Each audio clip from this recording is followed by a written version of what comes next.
మనతోటి డాక్టర్ రంగనాథన్ గారు ఉన్నారు. న్యూరాలజిస్ట్గా, న్యూరాలజికల్ సర్జన్గా ఎన్నో ఏళ్ల నుంచి ఎంతో మందికి చాలా ప్రసిద్ధమైన వ్యక్తి, తెలిసిన వ్యక్తి.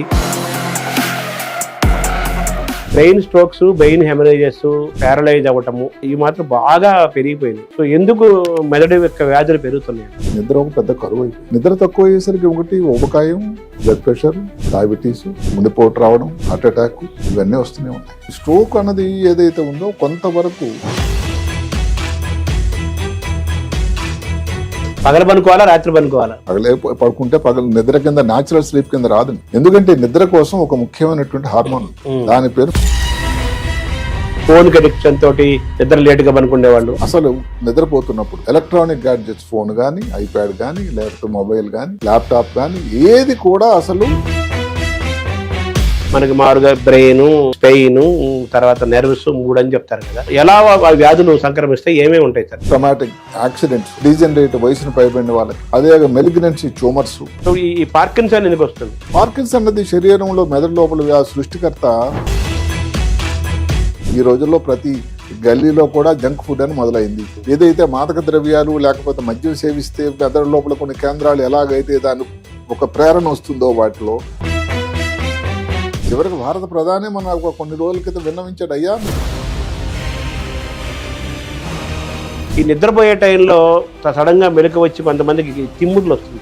అది మజిల్ క్రాంప్స్ అంటాం. దాని మీద కొన్నాళ్ళ క్రితం ఇక్కడే ఒక వీడియో చేశాను నేను. అంటే అది చూసిన తర్వాత నాకు అనిపించింది బ్రెయిన్ స్ట్రోక్స్ వస్తున్నాయి, బ్లాక్స్ అవుతున్నాయి అంటున్నా. తర్వాత మీరు దానికి చికిత్స ఇస్తున్నారు కదా, వాటి యొక్క సక్సెస్ రేట్ ఎలా ఉంటుంది? సక్సెస్ రేట్ అన్నది ముఖ్యమైన విషయం అందరూ గమనించాల్సింది ఏంటంటే, సో బ్రెయిన్ కి కంటికి లింక్ ఉందంటారా? అసలు మామూలుగా జోక్ ఏమిటంటే బ్రెయిన్ కి నిర్దేశించినప్పుడు మన బ్రెయిన్ తో చూస్తామట, కంటి నుంచి కాదు. కొంతమందికి ఎక్కువ జ్ఞాపశక్తి ఉంటుంది, గుర్తుపెట్టుకుంటారు, చాలా తొందరగా గ్రహిస్తారు, గుర్తుపెట్టుకుంటారు, విశ్లేషణ చేస్తారు. ఎంత వయసు వచ్చినా గానీ వాళ్ళ బ్రెయిన్ చాలా షార్ప్ గా ఉంటుంది, కామన్ సెన్స్ ఉంటుంది. డిఫరెన్స్ ఏమిటంటే జ్ఞాపక శక్తి అన్నది కొంతవరకు నేను అనుకోవడం, clever, wise, intelligent, intellect, brilliant, genius, వీటిని ఎలా చూడాలి? అందులో ఎంతవరకు విడగొట్టగలదు అంతవరకు విడగొట్టడానికి ప్రయత్నం. మీరు ఏదో సమస్యాపూర్వం లాగా, ఏది శాస్త్రావధానం లాగా.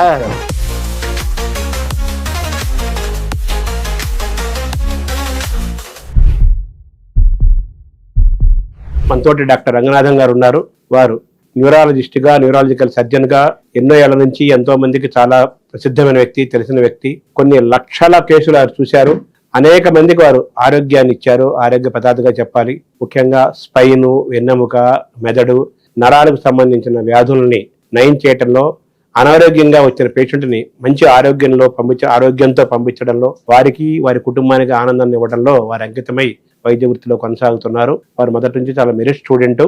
సబ్జెక్ట్ నాలెడ్జ్ ఉండటము, ప్రాక్టీస్ చేయటము, దాన్ని బాగా చెప్పటము, బోధించటము, ఇలాగా మల్టిపుల్గా ఒక టాలెంట్, నాలెడ్జ్ ఉన్న అరుదైన అతి తక్కువ మంది డాక్టర్స్లో డాక్టర్ రంగనాథన్ గారు ఒకరు. వారిని అడిగి ఈ న్యూరలాజికల్గా ఉండే సమస్యలు ఏంటి, ఇబ్బందులు ఏంటి, మనం న్యూరాలజికల్గా స్ట్రాంగ్గా ఉండాలంటే ఏం చేయాలి, ఏం చేయకూడదు, అలాగే బ్రెయిన్ యొక్క పవరు, దాని యూసేజ్, ఇలాంటి విశేషాలు ముఖ్యమైనవన్నీ కూడా మనం తెలుసుకునే ప్రయత్నం చేద్దాం. నమస్కారం. నమస్కారం డాక్టర్ గారు. మామూలుగా న్యూరాలజీ అనగానే ఒకప్పుడు నరాల బలహీనత ఉంది వాడికి అంటుండేవాళ్ళు. ఆ మాటలే ఎక్కువ వినపడేవి. ఇప్పుడేమో ఈ బ్రెయిన్ స్ట్రోక్స్, బ్రెయిన్ హెమరేజెస్ పెరుగుతున్నాయి. పెరాలసిస్ కూడా ఉండేవి, తక్కువ ఉండేవి. మూర్ఛలు, వాడికి మూర్ఛ రోగం అంటుండేవాళ్ళు. పెరాలసిస్ కూడా తక్కువ ఉండేది. ఇప్పుడు బాగా మూర్ఛలు కొంచెం తగిలేమో తెలియదు కానీ brain strokes, brain haemorrhages, paralyse అవ్వటము ఇవి మాత్రం బాగా పెరిగిపోయినాయి. సో మన శరీరంలో అత్యంత ముఖ్యమైనది మనం నడిపించేదే మెదడు కదా. అవును. సో ఎందుకు మెదడు యొక్క వ్యాధులు పెరుగుతున్నాయి అంటారు? పెరగడానికి కారణం ఒకటి, ముఖ్యమైన కారణం ఏమిటంటే అవగాహన పెరిగింది, అవకాశాలు పెరిగాయి, సౌకర్యాలు పెరిగాయి, డయాగ్నోస్టిక్ అంటే దాన్ని గుర్తించేటువంటి విధి విధానాలు పెరిగాయి. దానికి తోడు సమతూకంగా ఏమిటంటే ఇబ్బందులు కూడా పెరిగాయి. మానవునికి ఉదయం లేచి సాయంకాలం వరకు దైనందిన జీవితంలో ఉండేటువంటి లైఫ్ స్టైల్ అని ఒక మాట, అది చాలా మార్పు వచ్చింది. 2 మాటలు చెప్పుకోండి. ఉదాహరణకు నిద్రే అనుకోండి. నిద్ర ఒక పెద్ద కరువు అయిపోయింది. ఈరోజే ఒక స్టడీ వచ్చింది, ఇది మన తెలంగాణ ఇన్స్టిట్యూట్ సైన్సెస్ వాళ్ళు స్టడీ చేశారు. దాంట్లో ఏమిటంటే ఇప్పుడు ఎవరైతే ఎంటర్ప్రెనర్స్ ఉన్నారో, స్టార్టప్ చేస్తున్నారు, బిజినెస్ పీపుల్, వాళ్ళలో సగం కంటే ఎక్కువ నిద్ర లేదు. మామూలుగా భగవంతుడు అందరికి కూడా ఇచ్చింది ఏమిటంటే 8 గంటలు నిద్రపోవాలి హాయిగా. అది కూడా ఏమిటి, రాత్రి నిద్రపోవాలి. అంటే న్యాచురల్ స్లీప్ ఉండే సమయంలో నిద్రపోవాలి. నిద్ర తక్కువ అయ్యేసరికి ఒకటి ఊబకాయం, బ్లడ్ ప్రెషర్, డయాబెటీస్, స్ట్రోక్, గుండెపోటు రావడం, హార్ట్ అటాక్ ఇవన్నీ వస్తూనే ఉన్నాయి. అంటే స్ట్రోక్ అన్నది ఏదైతే ఉందో కొంతవరకు లైఫ్ స్టైల్ డిసీజ్ కిందే పరిగణిస్తాం. మనం ఇందాక చెప్పుకున్నట్టుగానే చేసిన ప్రతి విధానంలో కొంత శాతం ఏదో హెరిటరీ, ఏదో వంశపారంపర్యంగా వచ్చింది. లైఫ్ స్టైల్ అంటే ఉదాహరణకి ఇప్పుడు ఒత్తిడి అన్న ఒక మాట, స్ట్రెస్ అన్నది దైనందిన జీవితంలో ఒక క్రమం అయిపోయింది. చిన్నప్పటి నుంచి స్కూల్కి వెళ్ళడం నుంచి మళ్ళీ ఈ ప్రపంచాన్ని విడిచి వెళ్ళిపోయినంత వరకు కూడా వ్యక్తి స్ట్రెస్కు లోనవుతూనే ఉంది. మరి అందరికీ స్ట్రోక్ వస్తుందా? రావటంలా. ఎవరైతే ఈ స్ట్రెస్ అన్నది ఒత్తిడిని అధిగమించి దానితో బతకడం నేర్చుకుంటారో వాళ్ళ ఇబ్బందులు రావడానికి ఆస్కారం తక్కువ. అది ఇంకొకటి పొగ త్రాగడం, మద్యం సేవించడం. ఎవరిని కించపరిచేటువంటి ప్రయత్నం కాకపోయినా దక్షిణ భారతంలో ముఖ్యంగా తెలంగాణ రాష్ట్రంలో ఏదైతే మద్యం సేవించడం తాలూకా పరిస్థితి చాలా విషాదకరంగా ఉంది. ఎందుకంటే అంత ఎక్కువ మంది దాన్ని చేస్తున్నారు. ప్రభుత్వానికి దాని ఆర్థిక పరంగా బాగుంది, ఎవరిని మనం క్రిటిసైజ్ చేసేది కాకపోయినా జరుగుతున్నది మాత్రం జనం మీద దాని తాలూకా ప్రభావం. ఒకప్పుడు స్త్రీలు మద్యం సేవించడం అనుకునేవాళ్ళు, అది ఒక సంస్కృతి కింద లెక్క అయిపోయింది ఇప్పుడు, కల్చర్. అదే కాకుండా ఇప్పుడు ఇంకొకటి ఏమిటి ఏంటంటే ఈ రెబెల్ యాటిట్యూడ్ అని వచ్చింది స్త్రీలలో. మేము మామూలు ప్రూవ్ చేసుకోవాలనేటువంటి ఒక తాపత్రయం, ఒక ఆలోచన పెరిగింది. సంతోషమే. గాంధీ మహాత్ముడే చెప్పాడు ఏమని, ఎప్పుడైతే భారతదేశంలో అర్ధరాత్రి ఒక స్త్రీ ఒంటరిగా వెళ్ళగలదో రోడ్డు మీద, అప్పుడు భారతదేశానికి స్వాతంత్రం వచ్చింది. వినడానికి బాగానే ఉంది. ఇప్పుడుంటే వేరే స్టేట్మెంట్ ఇస్తాడు ఆయన, రివర్స్ చేస్తాడు స్టేట్మెంట్. అందుకే ముందు వెళ్ళిపోయాడు ఆయన. అయితే ఇప్పుడు అమ్మాయిలు చదువుకోవడం కానీ, అదే కాకుండా ఆర్థిక స్వాతంత్రం కానీ, రకరకాల కారణాలు ఉన్నటువంటి వాతావరణం కానీ, ఈ పొగ త్రావడం అనేది చాలా పెరిగిపోయింది. మద్యం సేవించడం పెరిగిపోయింది. అదే కాకుండా స్త్రీలలో ఇప్పుడు స్ట్రోక్లో ఒకప్పుడు ఏంటంటే చిన్న వయసులో స్ట్రోక్ అంటూ వినేవాళ్ళం కాదు. ఇప్పుడైతే 50 సంవత్సరాలు 60 సంవత్సరాలు బీపీ ఉంది, షుగర్ ఉంది. ఇప్పుడు స్త్రీలలో స్ట్రోక్ 25, 30, 40 సంవత్సరాలు స్ట్రోక్ ఉంది యంగ్ అన్నది దాని పేరు. అది ఇంకా భారతదేశంలో చాలా ఎక్కువ, అందులో ముఖ్యంగా స్త్రీలు.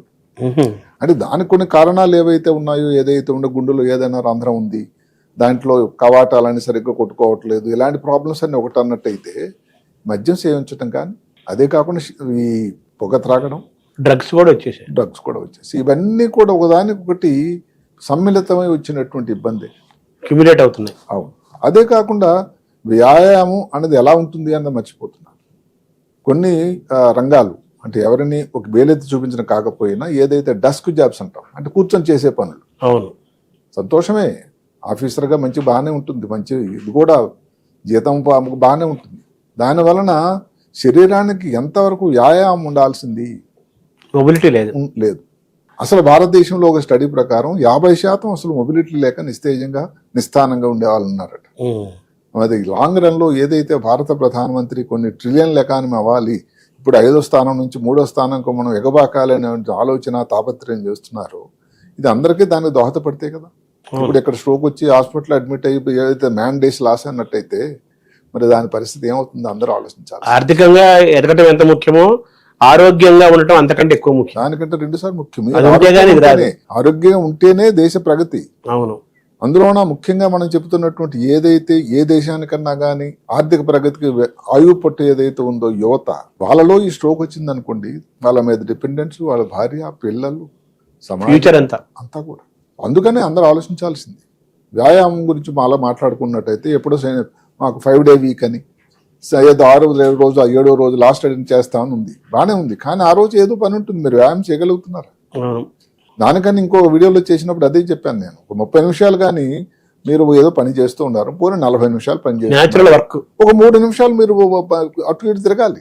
లేదంటే స్టాండింగ్ టేబుల్ అని వచ్చాయండి ఇప్పుడు సాఫ్ట్వేర్ వ్యవస్థలో, నిలబడి పని చేసే వ్యవహారం.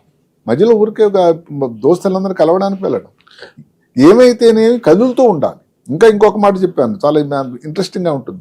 ఇప్పుడు మీ రూమ్లో ఏదో రూమ్లో ఒక డస్ట్బిన్ ఉంది, డస్ట్బిన్ దగ్గర ఉన్నదానికి దూరం ఉన్నదానికి తేడా లేదు. కొంచెం దూరం ఉంటే కనీసం మీరు లేచేస్తారు, లేకపోతే కూర్చొని లాగా విసిస్తారు. వినడానికి హాస్యాస్పదంగా ఉంటుంది. ఇంకా లాస్ట్ని ఇప్పుడు ఏవైతే ఉన్న వస్తువులే ఉన్నాయి, న్యూస్ పేపర్లే ఉన్నాయి, బాగాలేదు రూమ్ ఈ రోజు క్లీన్ చేయాలని మీకు మనసు వచ్చింది, బాగుంది, అవన్నీ ఒకేసారి తీసుకెళ్ళిపోయి ఇలా పట్టుకొని తీసుకెళ్ళిపోతే ఒకసారి 4 సార్లు అంచనాలు పద్ధతిలో వేస్తే ఎలా ఉంటుంది? అవును. అంటే ఏదన్నా కానీ కంటిన్యూస్ గా కదులుతూ శరీరాన్ని కదలకు ఉండేటట్టయితే ఈ ఇబ్బందులు రాకుండా ఆస్కారం. అంటే మీరు నిద్రతో మొదలు పెట్టారు, మంచి టాపిక్ తీసుకొచ్చారు. మనిషి ఆరోగ్యానికి బాగా అరగటం ఎంత ముఖ్యమో, తిన్నది అరగటం ఎంత ముఖ్యమో, నిద్రపోవటము, నిద్ర పట్టడము, సుఖమైన నిద్రపోవటం చాలా ముఖ్యమా అనేది అందరూ చెప్తారు. దాని పేరు సుఖ నిద్ర అంటారు. సుఖ నిద్ర, నిద్ర వల్ల సుఖం. అవును. నిద్ర పట్టక అవును. వీడు ఇబ్బంది పడుతున్నాడు. ఇది కూడా న్యూరలాజికల్ ఇష్యూ కదా నిద్ర అనేది. అవును, మెదడుకు సంబంధించింది కదా. ఇప్పుడు నిద్ర రావాలి అంటే ఏమిటంటే నిద్రకి సుఖం ఎరగదు వాస్తవానికి. అదే కాకుండా నిద్రకి ఏదో హంసదూలికాలు తలపాలు లేకపోతే ఏదో ఎయిర్ కండిషనింగ్ అవసరం లేదండి వాస్తవానికి. నిద్ర వస్తుంది, ఏదో భగవంతుడి నుంచి ఆయాచితంగా ఇచ్చినటువంటి ఒక వరం. అంతే. ఇది ఇక్కడ ధనిక వర్గం పేద వర్గం ఎవరికి కూడా తరతామ్యాలు లేవు. అవును. మరి అలాంటప్పుడు ఎందుకు నిద్ర కష్టం అయిపోయింది? నిద్ర అన్నది ఏమిటి? ఒక సమయంలో నిద్రించాలి. దానిని భగవంతుడు అమర్చాడు అందరికి. బయలాజికల్ క్లాక్ అంటారు. అంటే ఏమిటి? ఈ సమయంలో నిద్రపోవాలి, ఈ సమయంలో మెలకువగా ఉండాలి అని. ఒక రాత్రి 10-11 అనుకోండి నుంచి తెల్లవారి మరీ బ్రహ్మముహూర్తంలో లేచి కూర్చొని అని చెప్పకపోయినా కానీ 3-4 గంటల వరకు 5 గంటల వరకు పడుకునే సమయాన్ని న్యాచురల్ స్లీప్ అంటారు. ఇక్కడ కొంతమంది వక్రంగా ఏమైనా ఆర్గ్యుమెంట్ చేస్తారు. మీరు చెప్పేది 8 గంటలేగా, నేను తెల్లవారు 7 పడుకొని రాత్రి మళ్ళీ సాయంకాలం ఎప్పుడు 3కు లేస్తాను, ఆ గంటలు అయితే 8 గంటలే కదా. అక్కడే తేడా వస్తుంది. అంటే పగల పనుకోవాలా, రాత్రి పనుకోవాలా? పగలే పడుకుంటే నిద్ర కింద న్యాచురల్ స్లీప్ కింద రాదండి. ఎందుకంటే నిద్ర కోసం ఒక ముఖ్యమైనటువంటి హార్మోన్ ఉంటుంది, దాని పేరు మెలటోనిన్. మెలటోనిన్ ఎప్పుడు తయారవుతుందట? రాత్రే తయారవుతుంది, చీకటి ప్రాంతంలో తయారవుతుంది, వెలుగులో రాదు. అంటే రాత్రి 11 ప్రాంతంలో మొదలై 2-3 వరకు ఉంటుంది. మరి అలాంటి టైంలో నిద్రపోకుండా 4 గంటలు నిద్రించడం మొదలు పెడితే మెలటోనిన్ తాలూకా అడ్వాంటేజ్ మీకు వస్తుందా? రాదు. నిద్రపోవడం ఉపయోగం లేదు, పైగా నష్టం. సో దానివల్ల ఏమవుతుందంటే న్యాచురల్ స్లీప్ అనేది లేకపోవడం వల్ల నిద్ర అన్నది వ్యాకులత నిద్రతో ఉండి, దానివల్ల ఇంకా ఊబకాయం, రకరకాల మీరు తీసినటువంటి భోజనం జీర్ణం కాకపోవడం, అసలు మెదడుకి రెస్ట్ ఎక్కడండి? మెదడు కూడా ఒక సున్నితమైన అవయవం. అంటే ఈ బ్రెయిన్ స్ట్రోక్స్ రావడానికి కారణం కూడా బ్రెయిన్ రెస్ట్ లేకపోవటమంటారా, నిద్ర లేకపోవడం? తప్పకుండా నిద్ర అనేది ఒక చాలా ముఖ్యమైన విషయంలో అదండి. ఎలాగైతే మనం చెప్పుకున్నది జెనెటిక్ గా కానీ, లేకపోతే బీపీ, షుగర్, స్మోకింగ్, ఆల్కహాల్, అందులో స్ట్రెస్, నిద్ర కూడా ఒక ముఖ్యమైన అంశం అయిపోయింది. నిద్ర కరువు అయిపోయింది, నిద్ర ప్రీమియం అయిపోయింది. ముఖ్యంగా హైదరాబాద్ నగరంలో ఎక్కడెక్కడైతే ఈ సాఫ్ట్వేర్ రంగాలు పరిణతి చెందాయో, పరిగెడుతున్నాయో, అక్కడ ఇబ్బంది కూడా ఎక్కువ ఉంటుంది. ఈ ఉరుకుల పరుగుల జీవితంలో అవును, మనుషులు నిద్రకు దూరం అవటం అంటే ఆరోగ్యానికి దూరం అవుతున్నట్టు, అనారోగ్యానికి వాళ్ళు కొంత వ్యక్తులు వాళ్ళ ఇబ్బంది కూడా నేను అర్థం చేసుకుంటాను. హైదరాబాద్ నగరంలో పనిచేస్తున్నాడు, వాళ్ళ క్లయింట్ ఎక్కడో అక్కడ ఉంటాడు, అమెరికా దేశం, ఇంగ్లాండ్ లో ఉంటాడు. అక్కడ జరిగింది ఏమిటి? ఆ వ్యక్తి పడుకున్నప్పుడు ఈ అబ్బాయి నిద్రించాడు. మనకు రాత్రి, వాడికి పగలు. భారతదేశం అంతా నిద్రపోతున్న సమయం అది. ఆయన మెలకుగా ఉన్నప్పుడు ఈయన మెలకుగా ఉంటారు. అది అలాగా, అది పనిష్మెంట్. అది యాక్చువల్గా అదే జరుగుతుంది ఇక్కడ. ఆ నైట్ క్లయింటియల్, నైట్ వర్క్, నేను అదే చాలా మంది అడుగుతుంటాను. రాత్రి 11 నుంచి నేను లాగిన్ అవుతాను, దానికి పేరు లాగిన్. మళ్ళీ తెల్లవారు 4 వరకు 5 వరకు అంటే నా సమయం, అంటే నిద్రపోచడానికి లేదుగా, లేదు. అదే జరుగుతుంది. సో మామూలుగా సరే, బ్యాడ్ హ్యాబిట్స్ తోటి లేట్ గా నిద్ర లేచేవాళ్ళు, తర్వాత ఫోన్ కి అడిక్షన్ తోటి నిద్ర లేట్ గా పనుకునేవాళ్ళు. ఫోన్ గురించి మీరు మంచి ప్రస్తావన చేశారు. ఫోన్ అన్నది ఏమిటంటే, అసలు నిద్రపోతున్నప్పుడు ఎలక్ట్రానిక్ గ్యాడ్జెట్స్, ఫోన్ కానీ, ఐప్యాడ్ కానీ, లేకపోతే మొబైల్ కానీ, లేకపోతే మీ ల్యాప్టాప్ కానీ, ఏది కూడా అసలు కొన్ని కిలోమీటర్ల దూరంలో ఉండాలి అంటారు శాస్త్రం. సరే, కొంతమందికి తప్పని పరిస్థితి. డాక్టర్లు అనుకోండి, రాత్రి మీద ఏ సమయంలో ఉన్నా ఫోన్ రావచ్చు, తప్పని వ్యవస్థ. ఎందుకంటే దానికి కారణం కూడా ఉంది. ఈ మొబైల్ నుంచి వచ్చేటువంటి ఆ బ్లూ లైట్ ఏదైతే ఉందో, ఈ మెలటోనిన్ సెక్రీషన్కి హేతుదాయకం. సో నేను బెడ్ మీద పడుకున్నాను కానీ నిద్ర రాకపోవడానికి కారణం ఏంటంటే, మీ బ్లూ లైట్ ఎన్నిసార్లు ఫోన్ మోగుతూ ఉంటే, ఎన్నిసార్లు మీకు మెసేజ్ వస్తూ ఉంటే, నిద్ర భంగం అవుతూ ఉంటే అది తయారు కాదు. అందువల్ల కూడా ప్రాబ్లం. అవి వెళ్ళిపోతుంటాయి వైబ్రేషన్స్. సో నిద్ర అంటే యాక్చువల్ గా 8 hours నిద్రపోవాలని చెప్తుంటారు కదా. యాక్చువల్ నిద్ర ఎంతసేపు పోవాలండి? వయసుని బట్టి ఉంటుంది. చిన్నపిల్లలు అనుకుంటే చాలా ఎక్కువసేపు నిద్రపోతారు, అది వాళ్ళకి అవసరం కూడా. వాళ్ళు ఎక్కువ నిద్రలోనే ఉంటారు. ఇప్పుడు మాటకు మనం 40 నుంచి 50-60 సంవత్సరాల వరకు తీసుకుందాం. 60 వరకు దగ్గర 7 నుంచి 8 గంటలు, 65, 50, 70 తర్వాత కొంచెం తగ్గొచ్చు, 6 నుంచి 7 గంటలు. కానీ ఈ గంటల్లోనే నిద్ర ప్రాబ్లం అయిపోతుంది కదా. అంటే నిద్ర అంటే మనం 8 గంటల మంచం ఎక్కుతాం కానీ, మీరంటే 8 గంటల్లోనే గాఢ నిద్రపోయే తక్కువ ఉంటుంది కదా సమయం. అక్కడే ప్రాబ్లం. అది యాక్చువల్ గా హెల్తీగా ఉండాలంటే ఆ గాఢ నిద్ర ఎంతసేపు ఉంటుంది, దాని డ్యూరేషన్? ఆ డ్యూరేషన్ అనేది ఫస్ట్ ఫేజ్ ఉంటాయి. ఫేజ్ స్టేజ్ 1, స్టేజ్ 2, స్టేజ్ 3 అని. ఆ ఫస్ట్ ఫేజ్ నెమ్మదిగా నిద్రలోకి వెళ్ళిన తర్వాత, ఆ తర్వాత ఒక కనీసం 2-3 గంటలు మెయిన్ నిద్ర. ఆ సమయంలో ఇబ్బంది ఉండదు. మరి ఆ టైంలో డిస్టర్బెన్స్ వచ్చి, ఆ టైంలో ఫోన్ వచ్చి, అక్కడ అది ఒకసారి నిద్రభంగం అయిందంటే మళ్ళీ నిద్ర దానికి ఇబ్బంది అవుతూ ఉంటుంది. అలా ఉంటుంది. స్లీప్ హైజీన్ అంటారు కదా. Sleep hygiene. సో మనిషి నాడీ మండలం, నాడీ వ్యవస్థ, బ్రెయిన్, మిగతా హెల్త్ లో, ఎందుకంటే నిద్ర సమయంలోనే మెదడు పని యాక్టివ్ ఉంటుందండి. ఇప్పుడు మనం పని చేస్తున్నా మెదడు అయితే నిద్రపోలేదు కదండి. అవును. అసలు నిద్ర అలసట లేని అవయవం అన్నది శరీరంలో అసలు ప్రతి అవయవం పని చేస్తూ ఉండాలి. మెదడు కూడా పగలంతా ఉదయం నుంచి సాయంకాలం వరకు కష్టపడి ఏదైతే మలిన పదార్థాలు, రకరకాల విషయాలు బ్రెయిన్ లోపల చొప్పించుకొని మన కష్టాల్లో ఉంటామో ఆ సమయం మెదడుకి ఒక విశ్రాంతి సమయం. అంటే ఏమిటి, ఇవన్నీ సెట్ చేయడానికి. మార్నింగ్ వెళ్ళగా మళ్ళీ మెషిన్ రెడీ ఉండాలి కదండి. అంటే మరి సెల్ ఫోన్ ఛార్జింగ్ పెట్టినట్టు అంతే. సో బ్రెయిన్ ఛార్జ్ అవ్వాలంటే నిద్ర అనేది మన సహజంగా మనకి పుట్టుకతో వచ్చిన ఒక గ్రేట్ గిఫ్ట్. అది ఒక ఇంధనం దానికి. అది దాన్ని మనం వాడుకోవట్లేదు సరిగ్గా, సరిగ్గా పాడు చేసుకుంటున్నాం ఆ ఛార్జ్ అని. అందుకనే ఈ డిజార్డర్స్ అన్ని వచ్చేస్తున్నాయి. మామూలుగా న్యూరలాజికల్ గా మనకి మామూలుగా బ్రెయిన్, స్పెయిన్, తర్వాత నెర్వ్స్ 3 అని చెప్తారు కదా. ఎలా వ్యాధులు సంక్రమిస్తే ఏమేమి ఉంటాయి సార్ జనరల్ గా? మెదడు అన్నది ఏమిటంటే ఇప్పుడు దానికి ఒక విభాగాలు ఉన్నాయి. కంజనిటల్ పుట్టినప్పటి నుంచి, ట్రామాటిక్ యాక్సిడెంట్స్, డీజనరేట్ వయసును పైబడిన వాళ్ళకి, అదే మెలిగ్నెన్సీ ట్యూమర్స్, ఇలాగ కొన్ని విభాగాలు ఉన్నాయి. అంటే ఇప్పుడు కంజనిటల్ పుట్టినప్పటి నుంచి చిన్నపిల్లలు ఉన్నారనుకోండి, తల్లి గర్భంలో ఉండగానే ఏదో కారణాంతరం వల్ల వారు తీసుకున్న ఆరోగ్యం సరిగా లేక కానీ, తల్లి ఆరోగ్యం తీసుకున్న మందుల వల్ల కానీ, ఇంకేదైనా ఇబ్బందుల వల్ల పుట్టినప్పటి నుంచి తల లోపల నీరుతో పుడతారు. హైడ్రోకెఫాలస్ అంటారు. పెద్ద తల ఉంటుంది, మాడు బాగా ఉబ్బుతూ ఉంటుంది, తల అసలు నిలబెట్టలేరు. మెంటల్ మైల్ స్టోన్స్ అంటాం, అది డెలే అయిపోతూ ఉంటాయి. పిల్లలు సరిగ్గా క్రై తక్కువ ఉంటుంది, ఫీడింగ్ సరిగ్గా ఉండదు. ఒక పక్కన అదేనట్టయితే నడుములో చిన్న వాపు లాంటిది, చిన్న స్వెల్లింగ్ లాంటిది పుడతారు. దాన్ని మెనింగోమైలోసిల్ అంటారు. అంటే వెన్నుపాము ఆ పైన ఉండేటువంటి వెన్నుపూస తయారీలోనే, వ్యవస్థలోనే ఏదో తేడా రావడం వల్ల వచ్చినటువంటి ఇబ్బంది చిన్నపిల్లల్లో ఈ ముఖ్య కాలం. అదే కాకుండా కొంతమందిలో తల ఏం వాటర్ లేకపోయినా కూడా మెదడు చాలా పెద్దగా, తల పెద్దగా ఉంటుంది. కెఫలి అంటారు, మెగాన్ కెఫలి అని. అంటే తల పెద్దగా ఉంది. సరే, తల పెద్దగా ఉన్నంత మాత్రాన వాళ్ళు తీయడం లేరని మన తర్వాత మాట్లాడుకోండి, నిజానికి అది కాదు. రెండోది, దానికి ప్రత్యామ్నాయం మైక్రోకెఫలి అని. అంటే ఉండాల్సిన సైజు కన్నా తల తాలూకా సైజు చిన్నగా ఉండడం. ఇవన్నీ చిన్నపిల్లల్లో వచ్చేది. కంజనిటల్ అయిపోయింది. ట్రామాటిక్ యాక్సిడెంట్, మెదడు గాయం ఎన్ని రకాలండి. రోజుకి ఎంతమంది గాయాలు అవుతున్నాయి. మెదడులో కూడా రక్తం బ్లాక్ అవటము, అవును, రక్తస్రావం జరగటము. అంటే ఇప్పుడు మెదడులో గాయంలో రకాలు ఉన్నాయి. మామూలుగా కొంచెం దెబ్బ తగిలి అదృష్టవశాత్తు రికవర్ అయిపోయి పూర్తిగా నార్మల్గా అయిపోతే దానిని కంకషన్ అంటాం. అంటే పెద్ద ప్రమాదమైన కాదు అని. తర్వాత ఉండేది కన్ట్యూషన్. అంటే మెదడు తాలూకు ఉపరితలం మీద దెబ్బ తగిలి దాని వలన కొంచెం గాయమైనటువంటి దాన్ని కన్ట్యూషన్. మెదడు లోపల కానీ దెబ్బ తగిలితే దానిని లాసరేషన్ అంటాం. అంటే ఇప్పుడు ఎంత తీవ్రత అన్నది దేని బట్టి అని ఆధారపడుతూ ఉంటుంది. అలాగే స్పైన్ ఇంజరీస్ అనుకోండి. అప్పుడు ఈ రోజే వచ్చారు ఎక్కడో పాపం, ఇక్కడి నుంచి మన ప్రకాశం జిల్లా నుంచి చాలా స్పీడ్గా యువత వెళ్తూ ఉన్నాడు మోటార్ సైకిల్ మీద. సో అక్కడ ఏదో డివైడర్ ఉంటే దాన్ని గుద్దేయడం వల్ల స్పైన్కి ఇంజరీ అయిపోయింది. ఈ డార్సల్ ఏరియా ఏదైతే అక్కడ ఉన్నదో 2 వెన్నుపూసలు దెబ్బతిన్నా. యంగ్ ఫెలో, భార్య ఒక బిడ్డ ఉన్నాడు, ఇప్పుడు ఇంకొక బిడ్డను కనబోతుంది. ఇప్పుడు ఈ అబ్బాయి 2 కాళ్ళు పనిచేయటం లేదు. ఎంత విషాదకరం, ఎంత బాధాకరం, చాలా బాధాకరం. ఇప్పుడు ఆ కుటుంబానికి ఎంత ఇబ్బంది.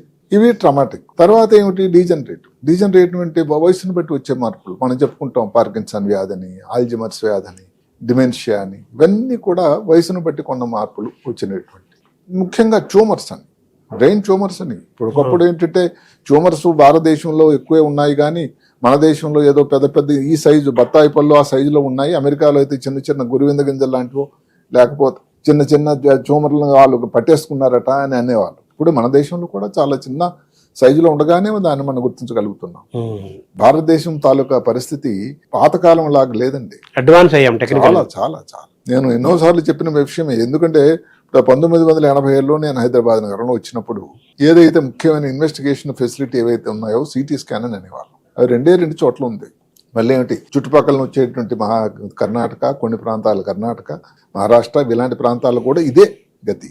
అప్పుడు గవర్నమెంట్ హాస్పిటల్ లేదు, అంతవరకు ఉంది. నిజామ్స్ ఇన్స్టిట్యూట్లో లేదు. సరే, ఆ తర్వాత నిజామ్స్ ఇన్స్టిట్యూట్ రావడం జరిగింది. ఇప్పుడు మీరు హైదరాబాద్, సికింద్రాబాద్, జంట నగరాల్లో చూడండి ఎన్ని సిటీ స్కాన్లు ఉన్నాయి.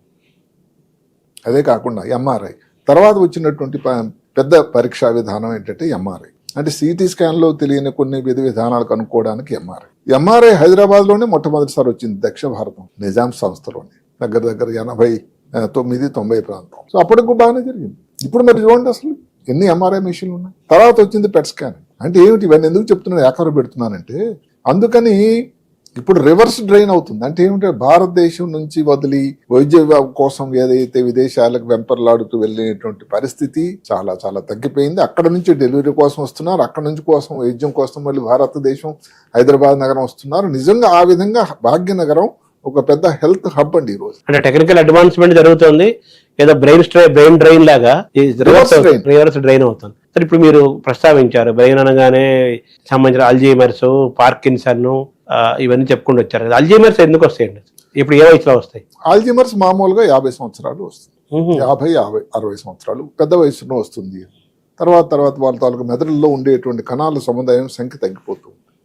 ఈ మధ్య కాలంలో కారణాలు ఏమీ అని తెలియకపోయినా ఒక 17, 18, 19 సంవత్సరాల వయసులో కూడా ఆల్జీమర్స్ వ్యాధి వచ్చినటువంటి కేసు రిపోర్ట్స్ వస్తూ ఉన్నాయి. దానికి మనం ఏదో జెనెటిక్ అని తీసిపడేయడానికి ఏదో ప్రయత్నించి జెనెటిక్ కేసులు కూడా లేవట. అంటే ఎంత ప్రమాదం చూడండి, ఎంత ఇబ్బంది చూడండి, ఊహాతీతం. సో ఆల్జీమర్స్ వ్యాధి అని దానివల్ల నెమ్మదిగా వాళ్ళు దాంట్లో వాళ్ళ జ్ఞాపశక్తి కోల్పోవడం, తన ఉనికినే మర్చిపోవడం. ఒకప్పుడు మంచి గణిత శాస్త్రవేత్త అయినటువంటి ఐఏఎస్ ఆఫీసర్లు ఎంతమంది ఉన్నారు? సింపుల్ లెక్కలు చేయలేకపోవడం చాలా బాధాకరం. మరి ఆ పాపులేషన్, భారతదేశం తాలూకు జనాభా ఒకప్పుడు మన స్వాతంత్రం వచ్చినప్పుడు 45 సంవత్సరాలు ఏది లైఫ్ ఎక్స్పెక్టెన్సీ, జీవన సమయం. ఇప్పుడు దగ్గర 75-80 అండి. ఇంకా దగ్గరలో అది పెరుగుతూ ఉంటుంది. కానీ ఇప్పుడు భారతదేశంలో ఒక కొత్త విభాగం వచ్చింది. చిన్నపిల్లల కోసం పిడియాట్రిక్స్ ఎలాగైతే అంటామో పెద్దవాళ్ళకి జెరియాట్రిక్స్ అని పెట్టి. మొన్ననే నేను all India institute medical science సందర్శించినప్పుడు అక్కడ జెరియాట్రిక్ విభాగం కూడా చూడడం జరిగింది. ఒక ప్రత్యేక ward 60-70 so called senior citizens కోసం. ఎందుకంటే వాళ్ళ రిక్వైర్మెంట్స్ వేరు. చిన్నపిల్లల కోసం ఎలాగైతే రిక్వైర్మెంట్స్ చిన్నపిల్లల డాక్టర్లో, జెరియాట్రిక్ మెడిసిన్ చేసేటువంటి డాక్టర్లు ఇప్పుడు భారతదేశంలో కూడా ఉన్నారు. మన హైదరాబాద్ నగరంలో కూడా ఒక విభాగాన్ని మొదలైంది. ఇప్పుడు ఈ సీనియర్ సిటిజన్ అనే వర్డ్ని జనరల్గా ఇప్పటిదాకా మనం 60 అబోవ్ అంతా సీనియర్ సిటిజన్, 60 తర్వాత 60 నుంచి సీనియర్ సిటిజన్ అంటున్నారు. 60 నిండినప్పటి నుంచి. ఇప్పుడు దాన్ని కూడా మార్చి 65 దేనికి పట్టుకొచ్చేసారు. ఆ ఫార్మాట్ కూడా మారుస్తున్నారు. 65 ఆలోచన చేస్తున్నారు. కానీ ప్రస్తుతానికి 60 నాకుండా తెలిసినంత 60 ఉంది, స్టిల్ 60 పైబడిన వాళ్ళని సీనియర్ సిటిజన్ ఇప్పటికీ అదే పరిగణిస్తారు. సో ఈ పార్కిన్సన్ ఎందుకు వస్తుంది? పార్కిన్సన్ అన్నది శరీరంలో మెదడు లోపల సృష్టికర్త ఆయన గొప్ప వ్యవస్థ కుదించాడండి. అంటే దానికి అంత సమయం జరుగుతుంటేనే ఆయన గొప్పతనం అందరూ మర్చిపోతుంటారు, విస్మరిస్తుంటారు. మరి ఆయన ఎవరికి కంప్యూటర్ కానీ ఆర్టిఫిషియల్ ఇంటెలిజెన్స్ కానీ ఏది తెలియనిది ఊహించలేని రోజుల్లోనే మెదడు అనే ప్రత్యేకమైన అవయాన్ని, చాలా సున్నితం అవయాన్ని అమర్చాడు ఆయన. ప్రతి దానికి ఒక పని నిర్దేశించాడు ఆయన. అందులో ఒక ముఖ్యమైన ద్రావకం పేరు డోపమిన్. డోపమిన్ అనేది మనం మాట్లాడుతున్నాం ఒక కోఆర్డినేషన్. ఇప్పుడు ఒక మూత వంకలా పనిచేసి కళ్ళు వాళ్ళ పనిచేస్తే ప్రతి వాళ్ళకి తెలిసిపోదు. నడుస్తూ ఉంటాం, చెయ్య కాళ్ళు రెండు ఒకే లైన్లు ఎందుకు కదులుతున్నాయి? ఒక ఆర్డర్, కోఆర్డినేషన్ అంటాం. ఒక లయ, ఒక ప్రాస మాదిరి సంగీతం రాల. ఇవన్నీ అవసరమైనటువంటిది ఈ డోపమిన్. ఇది ఒక ద్రావకం. మెదడు లోపల కొన్ని ప్రాంతాలు తయారవుతూ ఉంటుంది. ఏదైనా కారణం వల్ల ఈ ద్రావకం ఉత్పత్తి కానీ తక్కువైంది అనుకోండి, వచ్చేదే పార్కిన్సన్. దానివల్ల గతి వేగం తగ్గిపోతుంది, స్లో అయిపోతారు, నడక తక్కువ స్లో అయిపోతుంది. మళ్ళీ ఆలోచన శక్తి, జ్ఞాపశక్తి బాగానే ఉంటుంది. చేయమనుకో ఇది అవుతూ ఉంటుంది. ముఖంలో నిస్తేజులు అయిపోతారు. ఒక జోక్ మీరు వేసినా కానీ నవ్వినా కానీ ముఖంలో ముఖ కవలికల్లో మార్పులు కనబడవు. వాళ్ళు లోపల నవ్వుతుంటాడు కానీ మనకు అర్థమయ్యేది అర్థం కాదు. అదే మామూలుగా ముఖం అనేది ఎక్స్ప్రెషన్ అదే కదండి. ఎక్స్ప్రెషన్ లెస్ ఫేస్ అంటారు, మాస్క్ లైక్ ఫేస్ దాని పేరు. మాస్క్ పెట్టుకుంటే అలా ఉంటారు. అసలు వాళ్ళు ఏ మాత్రం మార్పు రాదు. చుట్టుపక్కల అందరూ నవ్వుతున్నా కూడా. అలాంటి విచిత్రమైనటువంటి ఇబ్బందికరమైనటువంటి పరిస్థితి. ఇదంతా బ్రెయిన్ కి రిలేటెడ్ కదా? ఇవన్నీ బ్రెయిన్ లో. ఇవన్నీ రాకుండా అంటే ఎలా ఉండాలి, ఏం చేయాలి, ఏం చేయకూడదు? అంటే కొన్ని విషయాలు ఎవరి చేతిలో లేవు. పార్కిన్సన్, అల్జీమర్స్ మీరు చెప్పిన ఇవన్నీ వయసుతో వచ్చినవి అనుకోండి. ఇప్పుడు రాకుండా వయసుతో వచ్చిన మార్పులు అనేది ఎవరు పెద్ద ఆర్పలేరు. ఉదాహరణకి జుత్తు ఎలాగైతే వయసు కొలది నడిచిపోతుందో, జుత్తు ఎలాగైతే తగ్గిపోతుందో, అంతవరకు సహజం అనేది తప్పదు. రాకుండా నిరోధించడం కన్నా వస్తే దాని అంత ప్రమాదకరం కాకుండా అంత త్వరగా రాకుండా చేసేదానికి ఉదాహరణకి మళ్ళీ లైఫ్ స్టైలే వస్తుంది ఇక్కడికి. మళ్ళీ తిరిగి సైకిల్ అవ్యాసం లాగా. అంతే, అవ్యాసం అంటే ఏమిటి? మీకు నిద్ర ముఖ్యమండి, ఎక్సర్సైజ్ చాలా అవసరం. ఈ రోజుల్లో ప్రతి గల్లీలో కూడా జంక్ ఫుడ్ అని మొదలైంది. ఆ జంక్ ఫుడ్ లో ఉండేటువంటి షుగర్ కానీ, సాల్ట్ కానీ, ఆయిల్ కానీ ఎంత ఉందో అందరికీ తెలుసు. అదే కాకుండా జంక్ ఫుడ్ గురించి వచ్చిన పరిశోధనలు ఏమిటంటే అది ఒక అడిక్షన్ అట. ఏదైతే మాదక ద్రవ్యాలు లేకపోతే మద్యం సేవిస్తే మెదడు లోపల కొన్ని కేంద్రాలు ఎలాగైతే దాని ఒక ప్రేరణ వస్తుందో వాటిలో ఒక ఉలిక్కు పడుతుందో అవే కేంద్రాలు ఈ జంక్ ఫుడ్ లో కూడా వస్తాయి తీసుకున్న వాళ్ళు. అందువల్ల వాళ్ళకి సాయంకాలం వయసరికి అక్కడికి వెళ్ళి అది ఫుడ్ తినాలి, ఆ పర్టికులర్ ఏదో క్రేవింగ్ దానిని జంక్ ఫుడ్. జంక్ ఫుడ్ ఉండడం. అదే కాకుండా నాన్ వెజిటేరియన్ తీసుకునే వాళ్ళు వాళ్ళ హక్కు, వాళ్ళని కించపరిచే పద్ధతి కాకపోయినా ఏదైతే కబాబ్స్ కానీ ఈ సాల్టీ ఎక్కువ ఉండేటువంటి ఆయిల్ ఉండే ఫుడ్లు తీసుకోవడం వల్ల కానీ, అదే కాకుండా కల్తీ ఇవన్నీ వచ్చేసాయి తీసుకునే వాటిలో ఈ పెస్టిసైడ్స్ వీటి ఆరోగ్యం ముఖ్యంగా మనం చెప్పుకున్నట్టు బీపీ 40 సంవత్సరాల తర్వాత ప్రతి వ్యవస్థలో ప్రతి సంస్థలో కూడా ఒక హెల్త్ చెకప్ అనేది చాలా అవసరం. అసలు చాలా మంది దాన్ని అవాయిడ్ చేస్తారు. నాకు రావడం ఏంటి బీపీ అని, కానీ బీపీ చిన్నపిల్లలు అనుకుంటారు. కానీ 40 సంవత్సరాల లోపల వచ్చేటువంటి బీపీ అసలు ఇప్పుడు ఎంత శాతం పెరిగిపోతూ ఉంటుంది, 35 అంతే. వ్యాధి తాలూకా విధి విధానాలు మారుతున్నాయి లైఫ్ స్టైల్తో సమతూకంగా. సో మనం ఆహారము జీవన విధానము చాలా ముఖ్యం. ఆరోగ్యం సాల్ట్ అనుకోండి, సాల్ట్ ఒక 200 గ్రాములు ప్రతిరోజు అని అంతకన్నా లేదు. అవును, మరి ప్రతిరోజు ఎంత తీసుకుంటున్నాం ఆలోచిస్తున్నాం. అలాగే షుగర్ అనుకోండి, అంటే మనం తీసుకునేటువంటి భోజనంలో హాయిగా ఆయిల్ ఎంత ఉండాలి. చివరికి భారత ప్రధాని మన కొన్ని రోజుల క్రితం విన్నవించాడు, అయ్యా మీరు ఆయిల్ వాడకం తగ్గించండి, నూనె వాడకం తగ్గించండి. భారత ప్రధాని చెప్పాల్సిన అవసరం వచ్చిందా? కానీ అఘాయిత్యం వచ్చింది. ఎందుకు అలాంటి పరిస్థితి రావడం వల్ల వారు కూడా చెప్పక తప్పదు, మనం తెచ్చుకున్నాం అలాగే. సో మీరు చెప్పారు జీవన విధానము, లైఫ్ స్టైలు, ఆహారము ఇవే మన అనారోగ్యానికి ఆరోగ్యానికి మూలపోతాయి. వాటిని క్రమశిక్షణగా ఉంటే వీలైనంత వరకు మనం ఆరోగ్యంగా ఉంటాం. ఇక్కడ కూడా ఒక చిన్న మాట అందరికీ చెప్తాను నేను. ఉదాహరణకి యాక్సిడెంట్ అనుకోండి. యాక్సిడెంట్ 2 రకాలు ఉంటుంది. మన తప్పిదం వల్ల, మన తప్పిదం లేకుండా. ఏదో జోక్ లాగా హైదరాబాద్ నగరంలో సరిగ్గా కానీ మీరు వెహికల్ నడిపించాలంటే ముందువాడు వెనకవాడు పక్క ఇద్దరు కూడా సరిగ్గా నడిపించాలి. అదే కాకుండా ఈ హైదరాబాద్ రోడ్ల మీద ఉండేటువంటి రకరకాల వాహనాల సంఖ్య దగ్గర 10 రకాలు ఉన్నాయి. ఆటో రిక్షా నుంచి సైకిల్, రిక్షా, ఇంకా మళ్ళీ ఇంకేం చెప్పండి మీరు, కార్లు పెరిగిపోయినాయి కదా, కార్ల సంఖ్య. అందువల్ల అలాంటి ఇబ్బందులు ఒకటి అన్నట్టయితే, రెండోది మనం వెళ్తూ ఉన్న వెనక నుంచి ఎవరో గుద్దేశారు ఎవరినన్నా, అది ఎవరి తప్పిదం లేదు.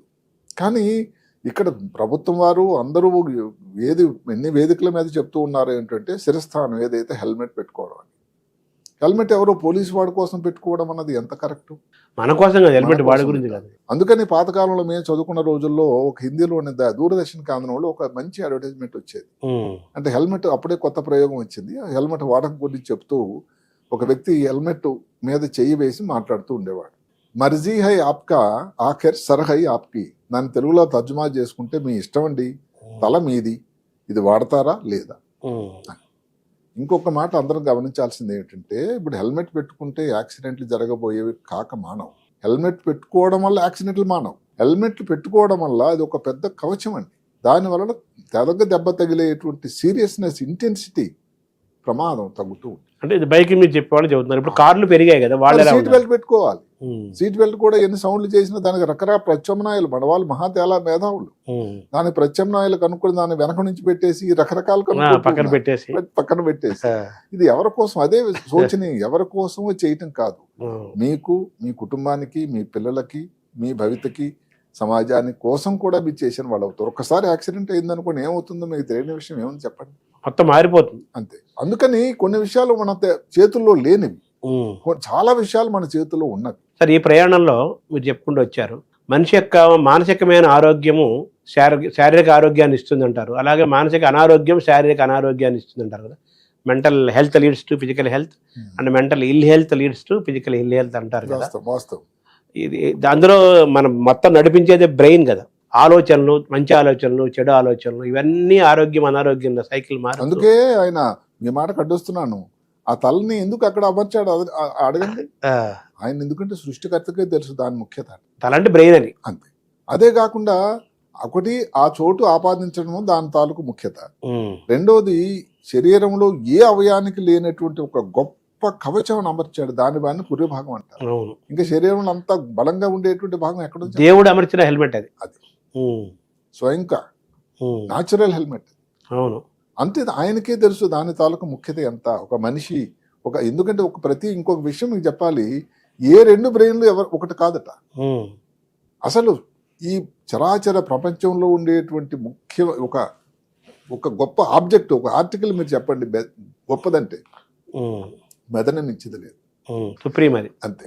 ఒక వ్యక్తి మీరు కానీ ఇంకొక స్త్రీ కానీ ఎవరన్నా కానీ మీరుగా ఉండడానికి గుర్తింపు ఒక దానికి రావడానికి కూడా మీ మెదడే కాదు. ఇప్పుడు ఆ మెదడే కదా మిమ్మల్ని ఇక్కడ కూర్చోబెట్టి ఎవరినైనా కానీ అక్కడ మధ్యాహ్నం నరేంద్ర మోదీని అక్కడ కూర్చోబెట్టినా, మిమ్మల్ని ఇక్కడ కూర్చోబెట్టినా, ఇంకోటి ఇంట్లో కూర్చోబెట్టినా, అదే సింహాసనం మీద కూర్చోబెట్టినా, అవును. జైల్లో కూర్చోబెట్టినా, లేకపోతే ఏనుగు అంబారేపై కూర్చోబెట్టినా, మెదడు, వాక్కు, చర్య సృష్టికర్త.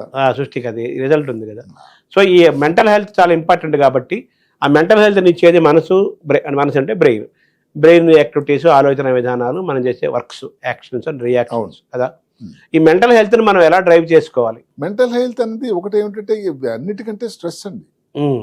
స్ట్రెస్, యాంగ్జైటీ, డిప్రెషన్, ఈ ఇప్పుడు వర్క్ స్ట్రెస్, లేకపోతే ఏదైనా కానీ వ్యాపారంలో కానీ ఇవన్నీ ఏమిటంటే ఆటు సహజం.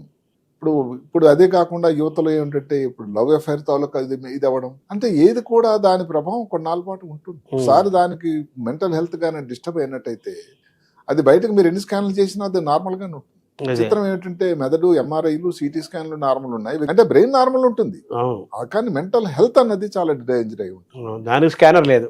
అందుకని ఏదైనా ఇబ్బందులు రావడం అనేది ప్రతి వ్యక్తికి సహజం. దాన్ని అధిగమించి దాన్ని బయటపడి రావడంలో ఉన్నదే ఒక వ్యక్తి తాలూకు. ఇప్పుడు ఆపరేషన్ మేము చేస్తున్నామండి, ఎంత స్ట్రెస్ఫుల్ అండి. స్ట్రెస్ ఆపరేషన్ ఉంటుందా? ఒక వ్యక్తి తాలూకా చుట్టాలు బ్రెయిన్ ఆపరేషన్ చేయండి డాక్టర్ గారు అని చెప్పినప్పుడు ఆ బ్రెయిన్ మా చేతులు అమర్చి అయ్యా మీరు ఇది న్యాయం చేయండి అని చెప్పినట్టే కదండి. అంతే కదా. అలాంటప్పుడు ఎంత బాధ్యత ఉంటుంది. బాధ్యత, స్ట్రెస్, ఎన్ని గంటలు అందులోన 6 గంటలు కానీ 7 గంటలు కానీ ఆపరేషన్ జరుగుతున్నప్పుడు ఎలా ఉంటుందో ఎవరు కంట్రోల్లో ఉంటుంది. మరి ఆ డాక్టరు, నేను అదే చెప్తాను, కొన్ని డిఫికల్ట్ ఆపరేషన్స్ ఉంటాయి వాస్తవానికి. ఎన్యూరిజం అంటాం. అంటే ఎన్యూరిజం అంటే బ్రెయిన్లో ఒక రక్తనాళంలో వచ్చినటువంటి ఒక బొడిపి లాంటిది. చూడడానికి బొడిపిదే, కానీ సడన్ గా ఇది పగులుతుంది. దానివల్ల వచ్చేదాన్ని బ్రెయిన్ హెమరేజ్ అంటారు. అంటే బ్రెయిన్ లోపల వచ్చే హెమరేజ్ కాకుండా సబర్క్నాడ్, బ్రెయిన్ ఉపరితలం మీద వచ్చే. ఎందుకు వస్తుందండి అది? వాస్తవానికి ఇది కంజెంటల్ అంటాం. అంటే పుట్టినప్పటి నుంచి ఉండి తర్వాత క్రమేణా పెరుగుతూ 50-60 సంవత్సరాలప్పుడు మన దేశంలో ముఖ్యంగా అది పగలడానికి ఆస్కారం ఉంటుంది. దానికి ఇప్పుడు కాలంలో సరే వేరే పద్ధతులు వచ్చాయి, కానీ ఒకప్పుడు ఒక 10-12 సంవత్సరాల క్రితం అన్నిటికీ ఆపరేషన్ చేయాల్సి వచ్చేది. ఇప్పుడు మనకు చాలా సింపుల్ గా చేసేస్తున్నారా? సింపుల్ అని కాదు, దానికి ఇంటర్వెన్షన్ అంటే ఆపరేషన్ లేకుండా కొన్ని ప్రత్యామ్నాయాలు వచ్చాయి. ఇప్పుడు ఆపరేషన్ గురించి చేసే 2 మాటలు చెప్పుకుందాం. ఆపరేషన్ చేసినప్పుడు ఏమిటి, ఏదైతే బొడిపి దానిని ఎన్యూరిజం అంటాం, అక్కడ దాని మెడ దగ్గరికి మనం వెళ్ళి ఒక క్లిప్ వేయాల్సి ఉంది. క్లిప్ వేయాల్సి ఉన్నప్పుడు రక్తం పోటు ఏదైతే బ్లడ్ ప్రెషర్ ఎంత ఉంటుందో చేయాలి తెలిసిన 40-45 లోపల ఉండాలి. అప్పుడు మొత్తం తగ్గించేసారు. 120/80 కాదు, అది నార్మల్. అది ఈ ఏరియాలో మనం ఆపరేషన్ చేస్తున్నప్పుడు ఏది ఉపద్రవం రాకుండా ఉండడానికి చేసేటువంటి ఒక ఎనస్థీషియా ప్రక్రియ, అది అవసరం. అది ఆ క్లిప్ వేసేసాం, నెమ్మదిగా అయిపోయింది. మళ్ళీ తర్వాత నెమ్మదిగా బీపీ తీసుకురావడం. అందుకనే ఎనస్థిటిస్ట్కి, సర్జన్కి తాల్మేల్ ఉంటుంది ఆపరేషన్ థియేటర్. ఇప్పుడు అయిపోయింది క్లిప్పింగ్, మీరు బీపీ తీసుకురంటే నెమ్మదిగా బీపీని పైకి తీసుకొస్తారు. ఇక్కడ విషయం ఏంటంటే ఎనస్థీషియా డాక్టర్ గారు పేషెంట్ తాలూకు బీపీ అయితే తగ్గించేశాడు. ఆ క్లిప్ వేస్తున్న న్యూరో సర్జన్ గారి హార్ట్ రేట్ కానీ బ్లడ్ ప్రెషర్ కానీ ఆ సమయంలో ఎంత ఉంటుందో గమనించడానికి ఏదైనా విధి విధానాలు ఉన్నాయా? ఇంతవరకు లేవు. ఫుల్ టెన్షన్ లో ఉంటాడు. అదే కదండి, ఏమైనా అయిపోతుందేమో, ఈ క్లిప్ ఇటు వెళ్తే ఏమవుతుంది, ఈ క్లిప్ అటు వెళ్తే ఏమవుతుంది, పగిలిపోతే ఏమవుతుంది, ఒకసారి పగులుతూ ఉంటుంది, రక్తం వస్తూ ఉంటుంది, దాన్ని కంట్రోల్ చేయాలి, పేషెంట్ మళ్ళీ అప్పచెప్పాలి. ఇన్ని సంగతులు ఆ సమయంలోనే తలలో శరీరం తిరుగుతూ ఉంటాయి. ఇప్పుడు డాక్టర్ కూడా అనస్థీసియా చేయలేము అప్పుడు. అదే అంటాను నేను. అందుకనే ఇలాంటి ఇబ్బందులు, స్ట్రెస్ అన్నది ఎవరో అనుకున్నట్టు మాకు ఒక్కరికైనా కాకుండా ప్రతి వ్యక్తికి ఉంటాయి. మరి ఆ స్ట్రెస్ తో లోనైతేనే, దానికి అధిగమిస్తేనే సక్సెస్ అన్నది వస్తుంది. రోగి యొక్క మెదడు యొక్క ఆరోగ్యాన్ని ఇచ్చే క్రమంలో ఈడి మెదడు దెబ్బతినకూడదు కదా. అవును, వాడు బీపీని లో డౌన్ చేసేదాన్ని ఈడి బీపీ పెరగకూడదు కదా. అసలు అప్పుడు ఇతను బీపీ రికార్డింగ్ వ్యవస్థ ఎక్కడ ఉందండి? వ్యవస్థ లేదు. ఇవన్నీ మరి ఎలా ఒక సాధన ద్వారా జరుగుతుందా, సహజంగా జరిగిపోతుంటుందా? డాక్టర్ ఎలా చేస్తారు? డాక్టర్ గారు ఏమిటంటే ఒక సాధన అంటే ఏమిటి, అది ఒక క్రమంలో ఒక దినచర్య అది. అంతే. అదే కాకుండా న్యూరో సర్జరీ కానీ, కార్డియాక్ సర్జరీ కానీ ఇలాంటి సర్జికల్ విభాగాలు తీసుకున్నప్పుడు అది మొదటి నుంచి అది ఒక ట్రైనింగ్లోనే భాగం అయిపోతుంది. అలాంటి ఇబ్బందులు సహజం, ఇబ్బందులు ఎదుర్కోవాలి. ఇబ్బందులు వచ్చినప్పుడు దాన్ని ఎట్లా మనం బయటికి రావాలి, దానికి ఆల్టర్నేటివ్స్ ఏమి చేయాలి, ఇవన్నీ మళ్ళీ ఒకసారి మననం చేసుకుని దానికి రెడీగా ఉండాలి. అంటే ప్రతిసారి ఆపరేషన్ అంత సవ్యంగా జరిగిపోదు అనుకున్నట్టు. సో ఇబ్బంది రావడం అన్న సహజం. ఇబ్బంది రాని ఆపరేషన్ ఉంటుంది ఎక్కడ ఉంటుంది. అలాంటప్పుడు ఆ కాంప్లికేషన్ వచ్చినప్పుడు, ఆ ఇబ్బందులు వచ్చినప్పుడు, బ్లీడింగ్ వచ్చింది ఎట్లా ఆపాలి, లేకపోతే ఇంకేదో ప్రాబ్లం వచ్చి దాన్ని ఎట్లా ట్రీట్ చేయాలి, ఇవన్నీ సంవత్సరాల కొద్ది చేస్తూ అది ఒక క్రమం అయిపోతూ ఉంటుంది. అది ఒక దాన్ని ఏమంటారంటే మనం మనం కారు షెడ్ కేసినట్టుగా డాక్టర్ సర్జరీ ఆపరేషన్ థియేటర్లో పడేస్తారు నా వెహికల్ని. అవును. ఇప్పుడు మీరు చెప్పే క్రమంలో ఫస్ట్ నిద్ర గురించి నిద్రతోనే ప్రారంభించారు. అవును. ఈ నిద్రపోయే టైంలో సడన్ గా మెలకు వచ్చి కొంతమందికి తిమ్ముర్లు వస్తుంటాయి. ఎందుకు వస్తుంది తెలియదు. కొన్ని క్షణాల పాటు భరించలేని బాధను అనిపిస్తారు. అసలు ఊహాతీతమైన బాధ చెప్పుకోలేరు కూడా, చెప్పలేనంత బాధ వస్తుంది. అది ఎందుకు వస్తుంది? అది మజిల్ క్రాంప్స్ అంటామండి. దాని మీద కొన్నాళ్ళ క్రితం ఇక్కడే ఒక వీడియో చేశాను నేను. కొన్ని లక్షల మంది చూశారు. అంటే అది చూసిన తర్వాత నాకు అనిపించింది ఇంతమంది ఇబ్బందితో బాధపడుతున్నారా. దాన్ని ఏమంటారు సార్ యాక్చువల్ మీ భాషలో? మజిల్ క్రాంప్స్ అంటాం. అంటే తెలుగులో క్రామ్ అంటే కండరాల్లో తిమ్మిర్లు. కాలు దగ్గర అవుతుంది. కాళ్ళకు ఈ భాగం వస్తుంది. కాళ్ళలో ఈ వెనక భాగాన్ని కాఫ్ అంటాం. ఆ భాగం అక్కడ ఉండే కండరాల్లోనే వస్తుంది. పడుకున్నప్పుడే రాత్రి వస్తుంది. అంటే వచ్చిందంటే ఒకసారి విపరీతం. ఈ ప్రమాదం లేదు కానీ చాలా ఇబ్బంది. వచ్చిన తర్వాత నిద్ర పట్టదు. ఇంకా అది రిపీట్ అవుతూ ఉంటుంది. ఇది చాలా ముఖ్యంగా ఏమిటంటే పొగ త్రాగే వాళ్ళలోని, మద్యం సేవించే వాళ్ళని, ఊబకాయం ఉండే వాళ్ళలోని, ఏదైనా కారణాంతర వాళ్ళు షుగర్ బీపీ ఉన్న వాళ్ళు, స్త్రీలలో సంఖ్యాపరంగా ఎక్కువ శాతం ఇవి జరుగుతూ ఉంటాయి. దానికి కొన్ని విధానాలు, దానికి పద్ధతులు ఉన్నాయి. కొన్ని పరీక్షలు చేసి దానికోసం వైద్యం చేసినట్టయితే తగ్గడానికి అవకాశం ఉంటుంది. ఊబకాయం ఉన్న వాళ్ళ మటుకు బరువు తగ్గాలి. ఏదైనా కొన్ని రకాల మందులు తీసుకునే వాళ్ళైతే ఆ మందులు విడిచిపెట్టాలేమో. లేకపోతే ఇప్పుడు డయాబెటీస్ ఉందనుకోండి, డయాబెటీస్ వల్ల ఏం జరుగుతుంది, కాళ్ళలో ఉండే రక్తనాళాల్లో కూడా రక్త ప్రసరణ నెమ్మది అయిపోతుంది. అంటే దాన్ని థ్రాంబోసిస్ లాగా అంటాం, ఎథెరోస్క్లెరోసిస్. దానివల్ల కూడా ప్రాబ్లం ఉంటుంది. దానికోసం కూడా వైద్యం ఏదైనా చేయాల్సి ఉంటుంది. డయాబెటీస్ ఉన్న వాళ్ళలో కూడా ఇది చాలా కామన్. కాబట్టి దానికి కొన్ని పరీక్షలు ఉంటాయి. ఎలక్ట్రోలైట్స్ అని ఎలా ఉన్నాయా, సోడియం అని, పొటాషియము, కాల్షియము, మెగ్నీషియం. అదే కాకుండా రక్తనాళాల కాళ్ళలో రక్తనాళాల పరిస్థితి ఏమిటి. అదే కాకుండా నడుములో కానీ ఏదన్నా కానీ నడుములో ప్రాబ్లం, డిస్క్ మాదిరి కానీ, స్టినోసిస్ కానీ ఉండేటట్టయితే కూడా ఇలాంటి ఇబ్బందులు రావచ్చు. అన్నీ ఒక అవసరమైన కొన్ని పరీక్షా విధానాలు చేసి దానికి నిర్దిష్టంగా దానికి వైద్యం చేయాల్సి ఉంటుంది. ఇప్పుడు మాట క్రికెటర్స్ ఆడుతున్నారు, వేసవికాలం విపరీతం చెమట, డ్రైన్ అయిపోతూ ఉంటారు. మధ్యలో క్రాంప్స్ వచ్చేసి రిటైర్డ్ హర్ట్ అవుతుంటారు చూడండి. అంటే దానికి కారణం ఏంటి? సాధ్యమైనంత ఇప్పుడు ఎక్సర్సైజ్కి వెళ్తున్నారు, అవసరమైనటువంటి నీరు తీసుకోకపోవడం కానీ, హైడ్రేషన్ కానీ లేకపోవడం వల్ల వేసవికాలంలో పర్టికులర్గా ఈ కమర్షియల్లో ఈ వాళ్ళు ఉన్నారు, స్విగ్గీ, జొమాటో, యంగ్స్టర్స్ వాళ్ళు మధ్య ఎంతవరకు వాటర్ తాగడానికి వాళ్ళ సమయం. ఇప్పుడు మాట వేసవికాలం మొదలైంది హైదరాబాద్ నగరంలో. ఆల్రెడీ భానుడు చాలా దూరంగా ఉన్నాడు, చూపిస్తూ ఉన్నాడు. ఇలాంటి సమయంలో వచ్చేటువంటి డీహైడ్రేషన్ వల్ల కూడా కానీ ఈ క్రాంప్స్ లాగా వస్తూ ఉంటాయి. చాలా కారణాలు ఉన్నాయి. దాని కారణాలు వెతికి దానికి వైద్యం చేస్తే చాలా మంచి ఫలితాలు. యాక్చువల్గా ఎంతసేపు ఉంటుంది అది వచ్చినప్పుడు? జనరల్ గా ఏదో ఒక పుండులాగా, ఒక గడ్డలాగా అయిపోతుంది. అక్కడ నిజానికి ఏదో కండరాల్లో మార్పు లేదు. ఆ సమయంలో ఆ ఏరియాలో ఉండే కండరం ఒక గుత్తులాగా అయిపోతుంది. గుర్తుకుంటే నొప్పి కూడా ఉంటుంది. ప్రాబ్లం వల్ల ఎప్పుడు వస్తుందంటే రిపీటెడ్ గా వస్తే ఇంకా ఇబ్బంది. ఏదో అమావాస్య పూర్ణిమలో ఒకసారి వచ్చినట్టయితే పర్వాలేదు.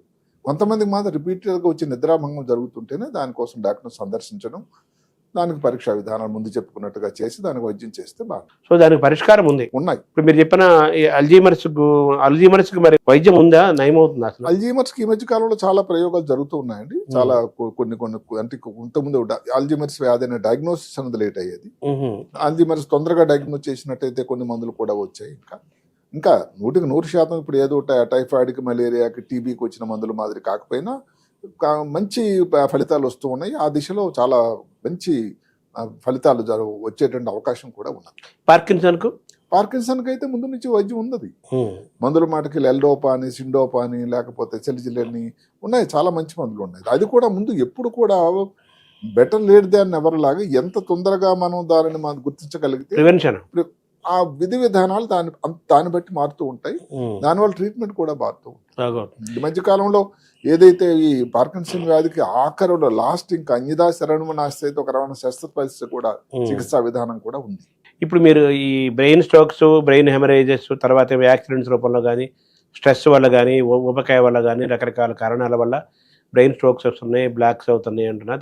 దానికి చికిత్స ఇస్తున్నారు కదా, వాటి యొక్క సక్సెస్ రేట్ ఎలా ఉంటుంది? After surgery, after treatment power of brain ఎలా పనిచేస్తుంది, ఎంతవరకు పనిచేస్తుంది? ఇది సక్సెస్ రేట్ అన్నది ముఖ్యమైన విషయం. అందరూ గమనించాల్సింది అంటే దేని మీద ఆధారపడుతుందంటే మనం ఏదైతే శస్త్రచికిత్స చేసే ముందు వ్యక్తి ఉన్న పరిస్థితి ఏంటి, ఎంత లేటుగా హాస్పిటల్స్ వచ్చారు, ఎంత లేటుగా డాక్టర్ గారిని సందర్శించారు, కన్సల్టేట్ చేశారు అన్నదాన్ని.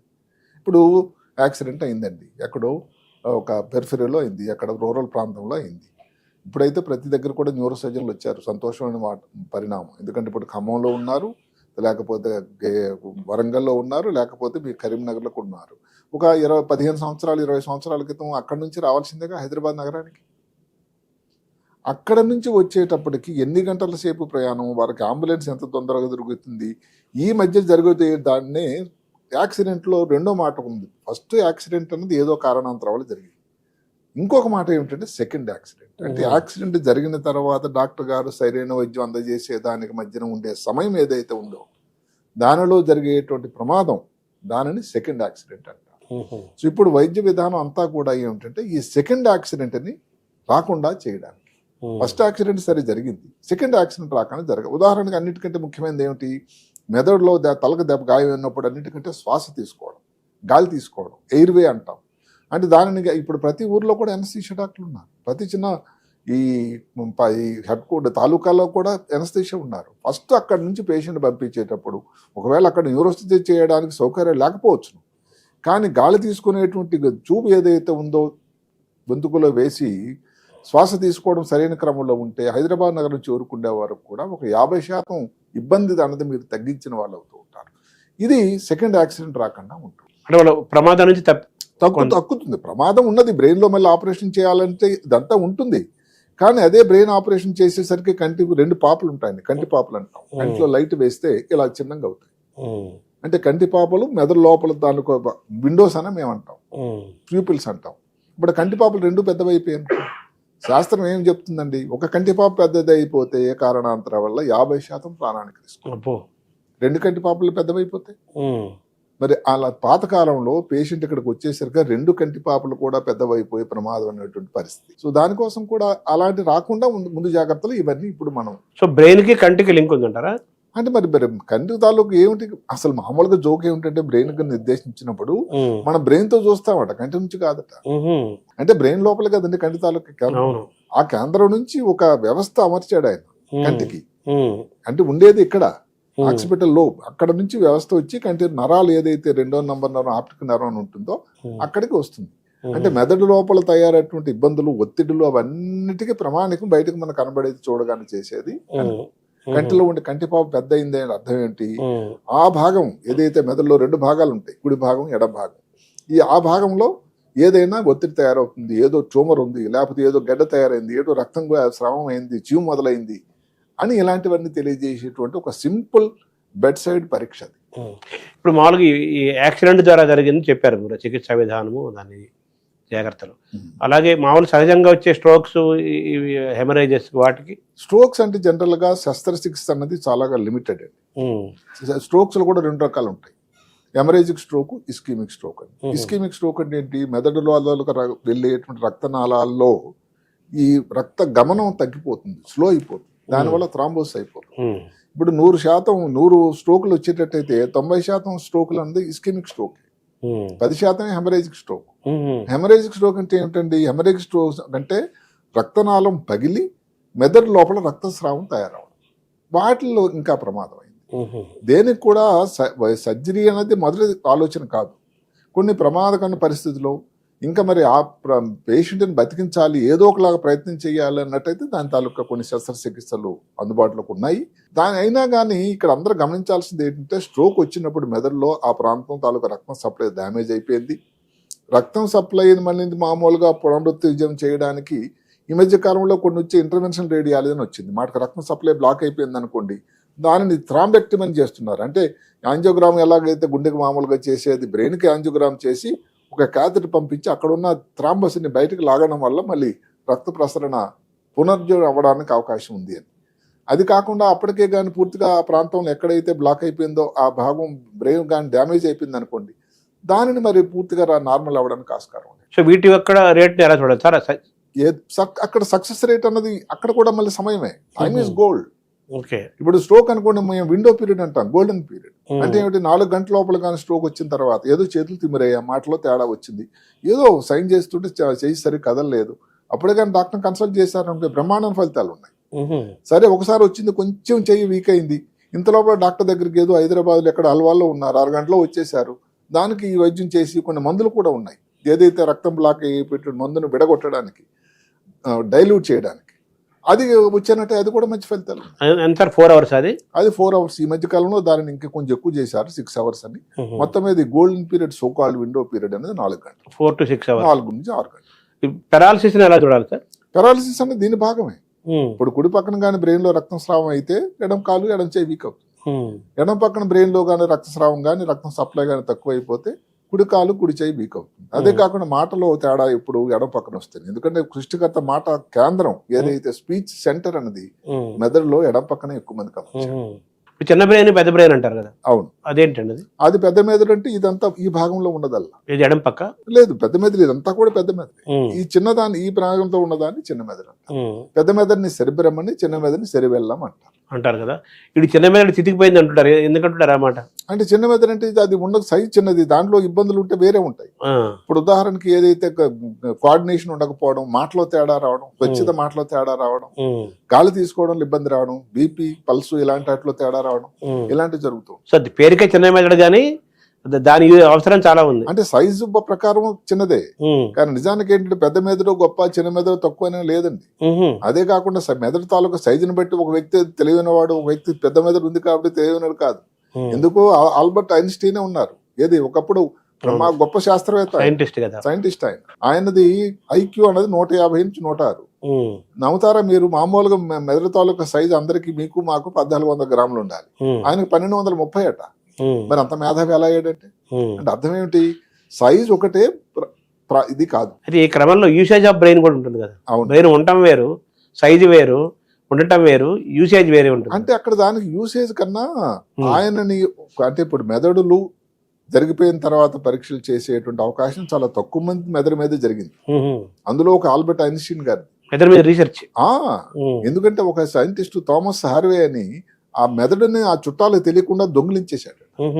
తీసేసి 240 ముక్కలు విభాగాలు చేసి దాని మీద పరిశోధన చేశారు. పరిశోధన చేస్తే ఆయనలో ఉన్న తేడా చాలా.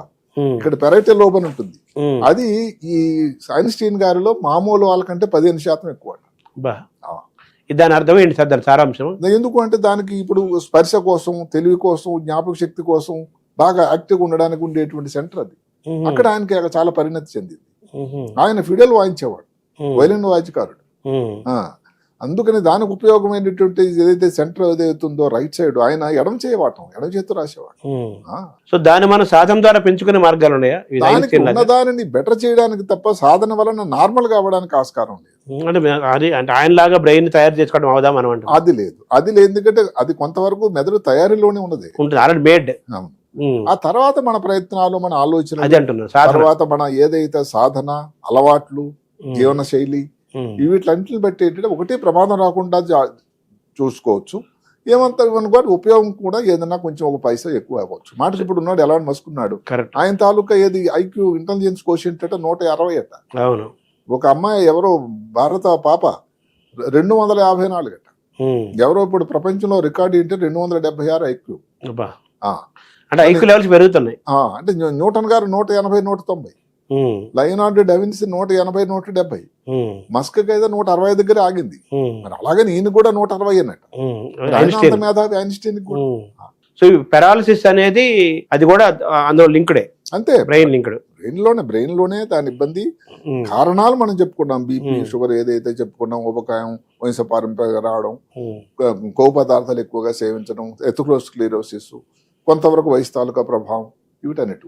షుగరు, బీపీకి పెరాలసిస్ కి లింక్ ఉంటుందా? చాలా లింక్. ఒక ముఖ్యమైన కారణం ఇప్పుడు అదే చెప్పాను కదా, ఏదైతే ఒక స్ట్రోక్ రావడానికి 1, 2, 3, 4, 4, 5 కారణాలు చెప్పుకుంటే వంశపారంపర్యంగా రావడం చాలా తక్కువ. షుగరు, బీపీ, ఊబకాయం, పొగ త్రాగడం, మద్యం సేవించడం, వ్యాయామం లేకపోవడం, తీసుకున్నటువంటి భోజనంలో ఉండేటువంటి సాల్ట్ తాలూకు క్వాంటిటీ, షుగరు, ఇలాంటి వల్ల వస్తాం. ఇది కూడా పెరాలసిస్ కి దారితీస్తుంది. అంటే నెక్స్ట్ స్టెప్ పెరాలసిస్.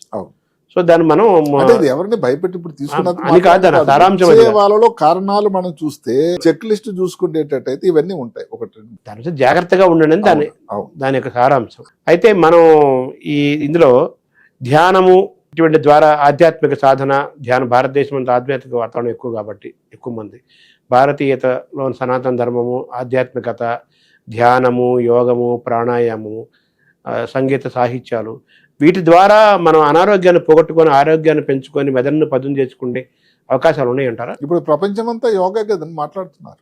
ఏ విషయం వచ్చినా కానీ యోగా చేయండి అంటున్నారు. స్ట్రెస్ తగ్గాలంటే యోగా, బీపీ తగ్గాలంటే యోగా. బీపీ క్యూర్ కోసం కాదు, యోగా తగ్గించాలంటే, డయాబెటీస్ లెవెల్ తగ్గించడానికి, స్ట్రెస్ తగ్గడానికి, ఇవన్నీ కూడా యోగా అంటే ఏంటంటే ధ్యానం. ఆ టైంలో భగవంతుడి మీద నమ్మకం అన్నది ఒక పక్కన పెడితే అది ఒక రకమైన గొప్ప వ్యాయామ ప్రక్రియ. ఆ టైంలో మీరు మీ మెదడుని నియంత్రణలో ఉంచి ఏమాత్రం యాంగ్జైటీకి లోను కాకుండా మెదడులో తయారయ్యేటువంటి ఏవైతే హార్మోన్స్ ఉంటాయో నారెడ్లిన్, ఎడ్రిలిన్ ఇలాంటివన్నీ కూడా తగ్గించి రిలాక్స్డ్గా ఉండడం వల్ల మెదడుకి మీరు రిలాక్సేషన్ ఇచ్చి ఈ ఇబ్బందులు ముందు ముందు ఈ ఆటుపోట్లు రాకుండా ఉండేదానికి మీరు మార్గం రెడీ చేస్తున్నారండి. సో ఇది గొప్ప మార్గం, చాలా గొప్ప. సో ఏ వయసు వాళ్ళైనా సాధన చేయడం వల్ల. ఒకప్పుడు ఏదైతే యోగా గురించి ఏమాత్రం నమ్మకం కానీ లేకపోతే పట్టు లేనటువంటి వ్యక్తులు యూరోప్లో కానీ మిగతా దేశాల్లో కానీ ప్రపంచ యూరోప్ డే ఏదైతే యోగా డే అనేది అందరూ కూడా దాన్ని పాటిస్తూ చాలా దానివల్ల మంచి ఫలితాలు ఉన్నాయని అందరూ చెప్తారు. సార్ ఇంకా మనం బ్రెయిన్ నుంచి స్పైన్కి వద్దాం సార్. స్పైన్ తాలూకు డిజార్డర్లు కానీ డిసీజెస్ కానీ ఇబ్బందులు అక్కడ కూడా అదే లేను ఛాలెంజెస్ ఏమన్నాయి స్పైన్ లో సేమ్ కంజనిటల్ అండి. ఇందా మనం చెప్పుకున్నాం కంజనిటల్ పిల్లల్లో పుట్టినటువంటి వెన్నుపూసలు ఏదైతే అమెరికా వెన్నుపూసలు వంకరగా ఉండడం స్కోలియోసిస్ అని, ఇది ఒక పద్ధతి. అదే కాకుండా ముఖ్యంగా ఈ సమయం 2025లో కూడా వెన్నుపూసకు వచ్చేటువంటి ఇన్ఫెక్షన్స్, టీబీ ఏదైతే ఉందో స్పైన్కి వచ్చే టీబీ తాలూకా శాస్త్రం ఇంకా తగ్గిపోవట్లేదు. చాలా ఇన్ని ఆరోగ్య పరిస్థితులు పెరిగినా కూడా ఒకప్పుడు ఇంకేంటి టీబీ అంటే పేదవాళ్ళు ఎక్కువ మామూలుగా ఆరోగ్యం సరైన లేక భోజనం సరిగ్గా లేకుండా వచ్చేవాళ్ళు. ఇప్పుడు ఏంటంటే బాగున్న వాళ్ళకే వస్తున్నాయి రకరకాల కారణాలు. అదే కాకుండా ట్రమాటిక్ ఇప్పుడు యాక్సిడెంట్లు అయితే ఇప్పుడు ఓఆర్ఆర్ వచ్చింది, రింగ్ రోడ్ వచ్చి, దానివల్ల సంతోషమే. 120 కిలోమీటర్ల కన్నా ఎక్కువ దాటిపించకూడదని అక్కడ బోర్డులు కూడా ఉన్నాయి. కానీ ఒకసారి ఆ ఓఆర్ఆర్ మీద ఎక్కిన తర్వాత వెహికల్ తర్వాత కంట్రోల్ ఉండదు కదండి, వీడి కంట్రోల్ ఉండదు. కాబట్టి స్పైనల్ ఇంజరీస్ చాలా ఎక్కువ. ఫైనల్ అంటే యాక్సిడెంట్లు ఇటువంటి కాకుండా ఇంకేదైనా మార్గాల స్పైన్ దెబ్బతింటుందా? స్పైనల్ ట్యూమర్స్ వస్తాయి. స్పైనల్ కార్డ్ లో కూడా ట్యూమర్, బ్రెయిన్ లో ట్యూమర్ మన సమయం వల్ల చెప్పలేకపోయాం కానీ స్పైనల్ కార్డ్ లో కూడా ట్యూమర్స్ వస్తాయి. అది ఇప్పుడు ఎవరికైనా శరీరంలో ఎక్కడైనా క్యాన్సర్ ఉంది అనుకోండి, ఊపిరితిత్తుల్లో క్యాన్సర్ ఉంది, లేకపోతే థైరాయిడ్ లో క్యాన్సర్ ఉంది, లేకపోతే రొమ్ముల భాగంలో క్యాన్సర్ ఉంది. ఆ క్యాన్సర్ నుంచి మిగతా భాగాలు ముఖ్యంగా వెన్నుపూసకు దాన్ని సంక్రమించడానికి, దానికి స్ప్రెడ్ అవ్వడానికి అవకాశం ఉంది. దాన్ని మెటాస్టేసిస్ క్యాన్సర్ అంటారు. అది చాలా కామన్. అది కాకుండా వెన్నుపాము లోపల వచ్చేటువంటి ట్యూమర్స్ ఉన్నాయి. ఏది న్యూరోఫైబ్రోమా, మెనింజోమా అనేది లక్కీగా అది క్యాన్సర్ కానివి చాలా మంచి ఫలితాలు ఉన్నాయి. అక్కడ కూడా రేర్గా టీబీ రావడం కూడా, లోపల కూడా టీబీ రావడానికి ఆస్కారం. అలాంటి ట్యూమర్స్ కూడా వస్తూ ఉంటాయి స్పైనల్ కార్డ్. ఈ sitting is equal to taking cigarette smoking అంటుంటారు, డేంజరస్ అంటారు కదా. ప్రారంభంలో మొబిలిటీ నించోని చేయాలి, కూర్చోకూడదు అన్నారు కదా. మొత్తం ఈ శరీరం బరువును స్పైన్ మోస్తుంది కదా. అవును, అది చాలా డేంజరస్. దాన్ని మనం చాలా కాపాడుకోవాలి. ఏదైనా కానీ కాపాడడం ఒకటి ఏమిటంటే దానికి మనం కూర్చునే ఉన్నారనుకోండి, దానికి ఎప్పుడు కూడా ఒక సపోర్ట్ ఇవ్వాలి, దానికి అవసరం కదా ఉండాలి. అదే కాకుండా వ్యాయామం అన్నది ఇప్పుడు ఎంత ఊబకాయం ఎంత కానీ జరుగుతూ ఉంటే దానివల్ల లాగుతూ ఉంటుంది, దానివల్ల ఇబ్బంది అవుతూ ఉంటుంది. అవును, దానికి తోడు మీరు వ్యాయామం అన్నది మాట్లాడుతున్నప్పుడు ఇంకొక విషయం మర్చిపోతున్నాము. లోన్లీనెస్ అని ఒక కొత్త జబ్బు వచ్చింది. అదో వ్యాధి అమెరికాలో ఎక్కువ, ఇండియాలో పెరుగుతుంది. అది కూడా భారతదేశంలో తక్కువేం లేదు. అంతవరకంటే జపాను, ఇంగ్లాండ్ దేశాల్లో లోన్లీనెస్ కోసం ఒక మంత్రి ఉన్నారట. అంటే అంత ఎక్కువ ఉంది అక్కడ శాతం, డివిజన్. అంటే ఆ మంత్రికి ఆ లోన్లీనెస్ సబ్జెక్ట్ గురించే చూడడం, ఒంటరితనం కోసం. అంటే మరి ఎంత స్ప్రెడ్ అవుతుందో అర్థం చేసుకో.